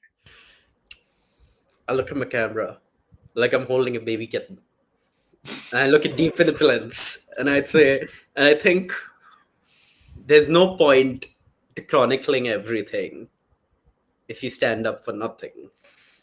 Ooh, I like that. And then I hold it as hard as I can in such a way that he like loses balance. He just has to lose balance. He doesn't have to get hurt. Just lose balance enough that he lands in that particular way. Sure. Go ahead. Make your investigate check. Yes. So 2. can I use my pride to get that third success? Do you I have, mean- do you have a pride? Yes, left? sir. Do you have a pride left? I never used mine. How does your pride help you? I think How does your pride help you? I think it's exactly what I said earlier. I am supposedly just a cold person who just keeps taking photos, almost trying to be a neutral party. But that's what I really learned from Life magazine. Is it's not about just chronicling stuff. It's about standing up for things. And I think for me, this is a little sappy, but the more Life magazine's actual magazine, guys. I don't know. This is the 80s. You can go as sappy as you can. Okay, well, the motto of Life magazine was to see the world, things dangerous to come to see behind walls, to draw closer, to find each other, and to feel. That is the purpose of life. And I think Nicholas always struggled with that last part, to find each other and to feel. And I think in this moment, he finally feels something strong enough to let go of his iconic item 4 and just... 3 success. Oh, nice. 3 successes. So that brings us to the total of 9. No. 9 successes. Yeah. Great. 9 successes is still not enough to reach 12. Okay, but it's halfway through. That's something, right? Because Less we intense reached a calculate, point- like consequences. Okay, give me 1 second. Can you hear me? Yeah. Okay.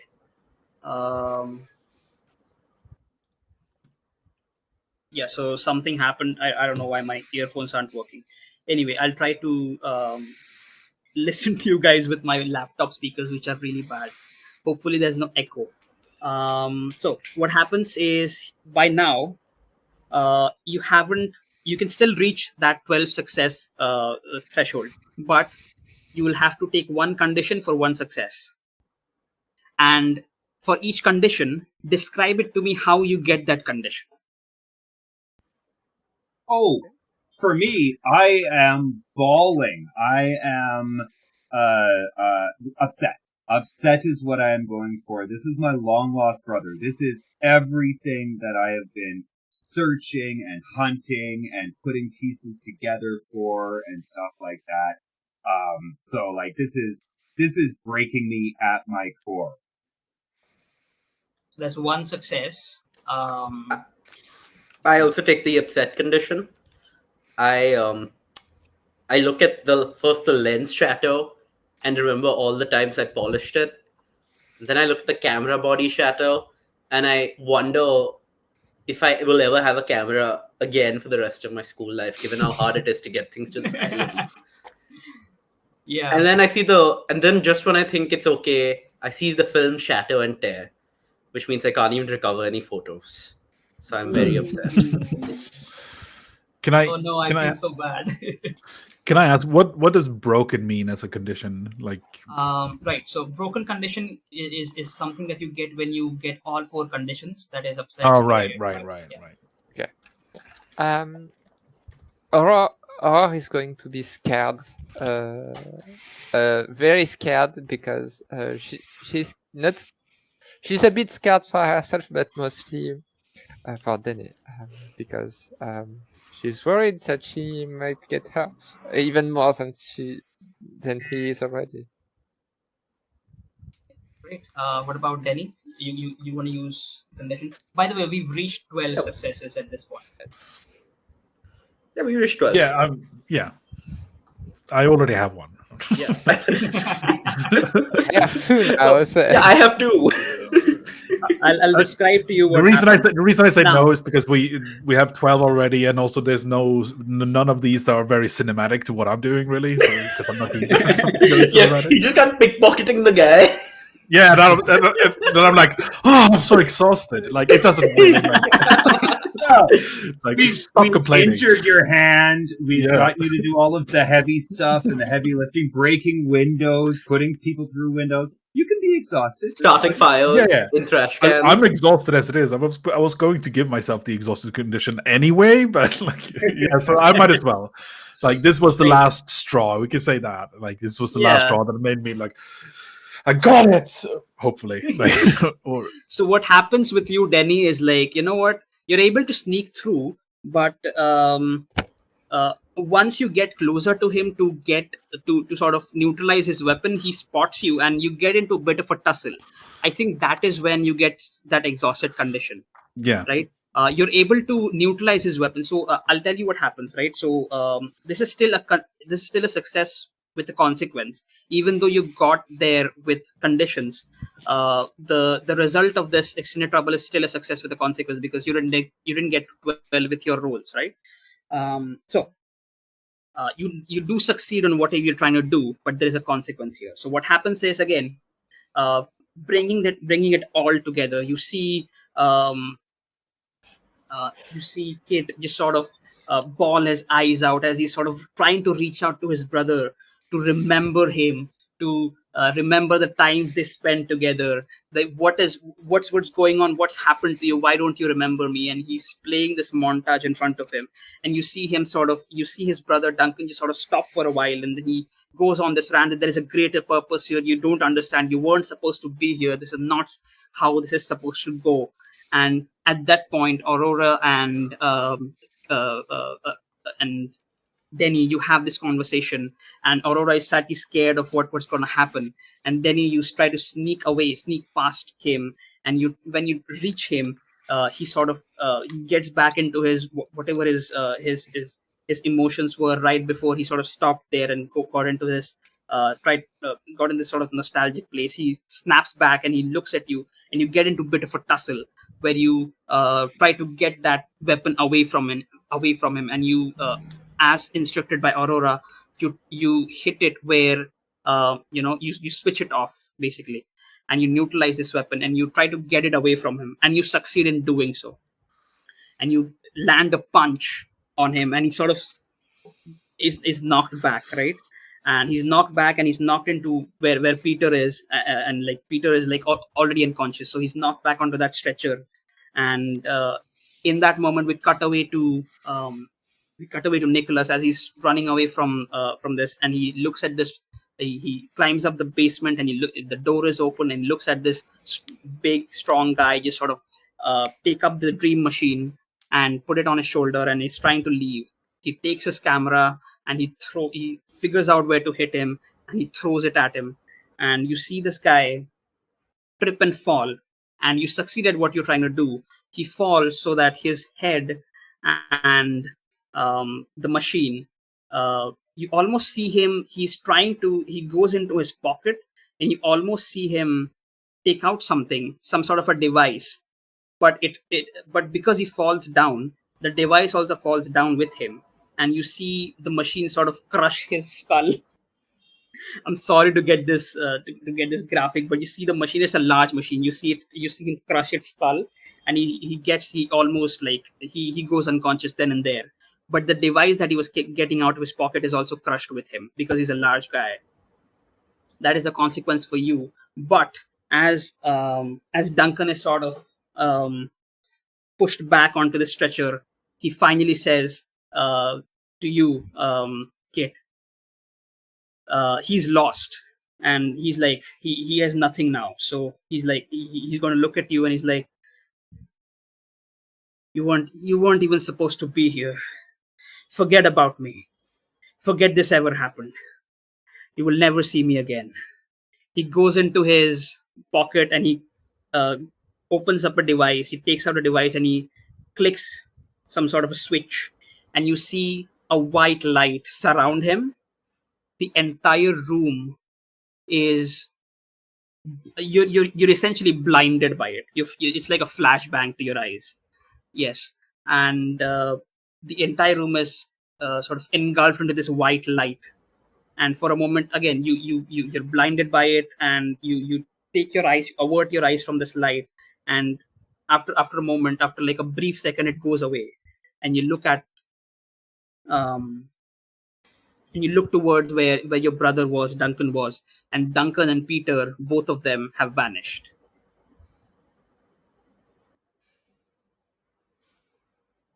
And that like breaks me. I am just no longer a person. I am just a crying, quivering mass of a child.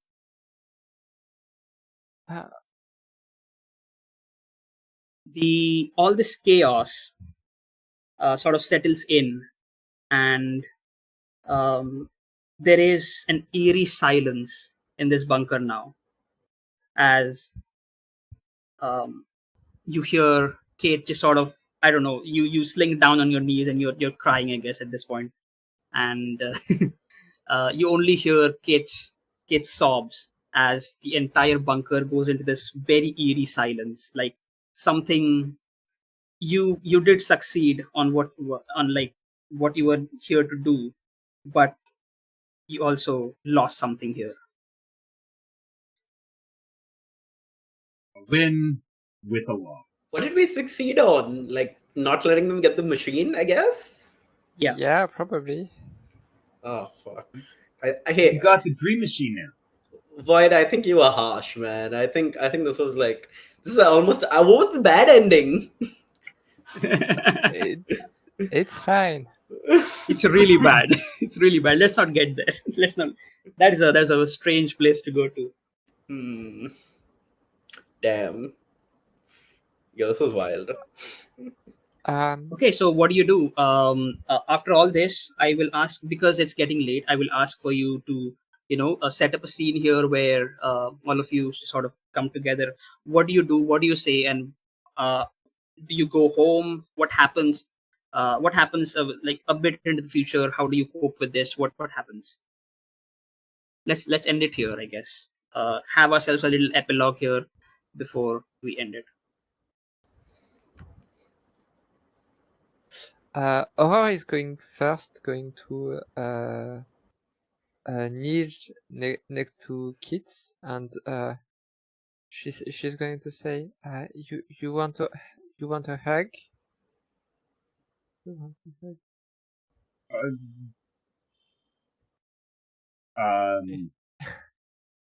Yes, I would. Okay. Yeah, like I'm just she would hug him, and then she's going to say, I think we need to go because the grown-ups are going to come here. Okay.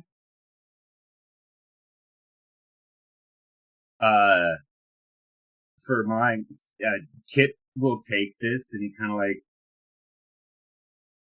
brushes off like his tears, and they're still like streaming down his face, and he just sort of stands up and he's like, I don't know where my brother went. I don't know what happened to him.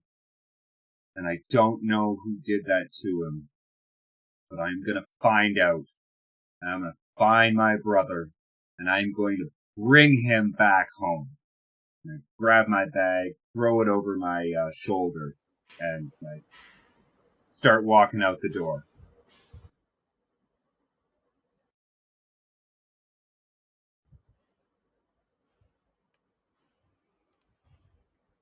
What about Denny and Nicholas? What do you? You're muted, Cedric. Sorry. Danny walks up to Aurore and pats her shoulder and says, I think we need to help him.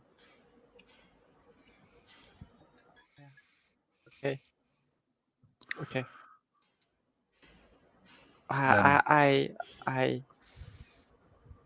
I think I'm going to help. And I start walking out. Yeah, I would follow with holding Kit's hand. Can I do one last investigate? Sure. Okay. I want to investigate the dream machine to find the most rare or essential piece of it, so I can take it, so it can't be used. Okay. So essentially, when it fell down, right, it broke a bit. But you can, you know what? If you succeed on the investigation check, I'll let you extract. Yeah, Hard. I just want to make sure the machine can't work after this. I'm not really trying to take this and use it somewhere else. Okay, no bonus, right? No, no bonuses. Okay. Damn. Nothing. No, 2 successes. 2 successes. Yeah, you find this sort of a strange motherboard that you've never seen before. Like, sure, you've seen motherboards on PCs and something like that, but this is strange. This is very strange. It has the Rix Synergy logo on it, which is the company Yeah, I which break it. operates. Yeah, I break it amongst the wreckage of my camera. I just snap it and yeah, yeah. smash it. And I just pick up pieces of my broken camera, just smash it to bits till you can't even recognize the name on it. I didn't even see the name on it. I didn't even want to think about it. I just smash it to itty bitty bits. Awesome. So yeah, you break it down. And I It's cry. entirely trashed. Yeah, I it's just it's cry. it's it, I just this cry this a machine lot. cannot be made again unless uh, well, Peter's gone. So yeah, it cannot be replicated. So right. Uh,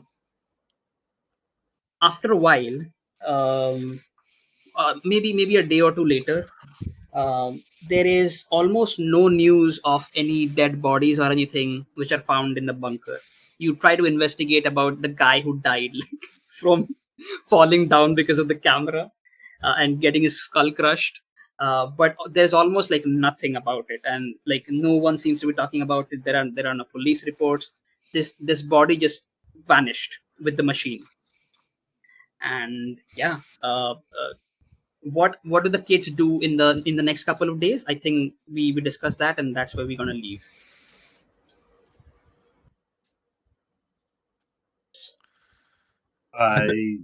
Yeah. Oh, go ahead, Cedric. No, I was just gonna say I think we Denny at least will try to help Kit with whatever Kit needs. Take care of him, comfort him as in his own way. You know, hey, let's go get ice cream or something. I don't know, like, or Offer him a smoke. This helps.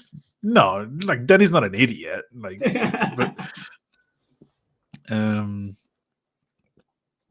yeah, Yeah, Kit is gonna take all of the help. He's going to take all of the friendship, but he is focused. This is now his thing. He's gotten a trail.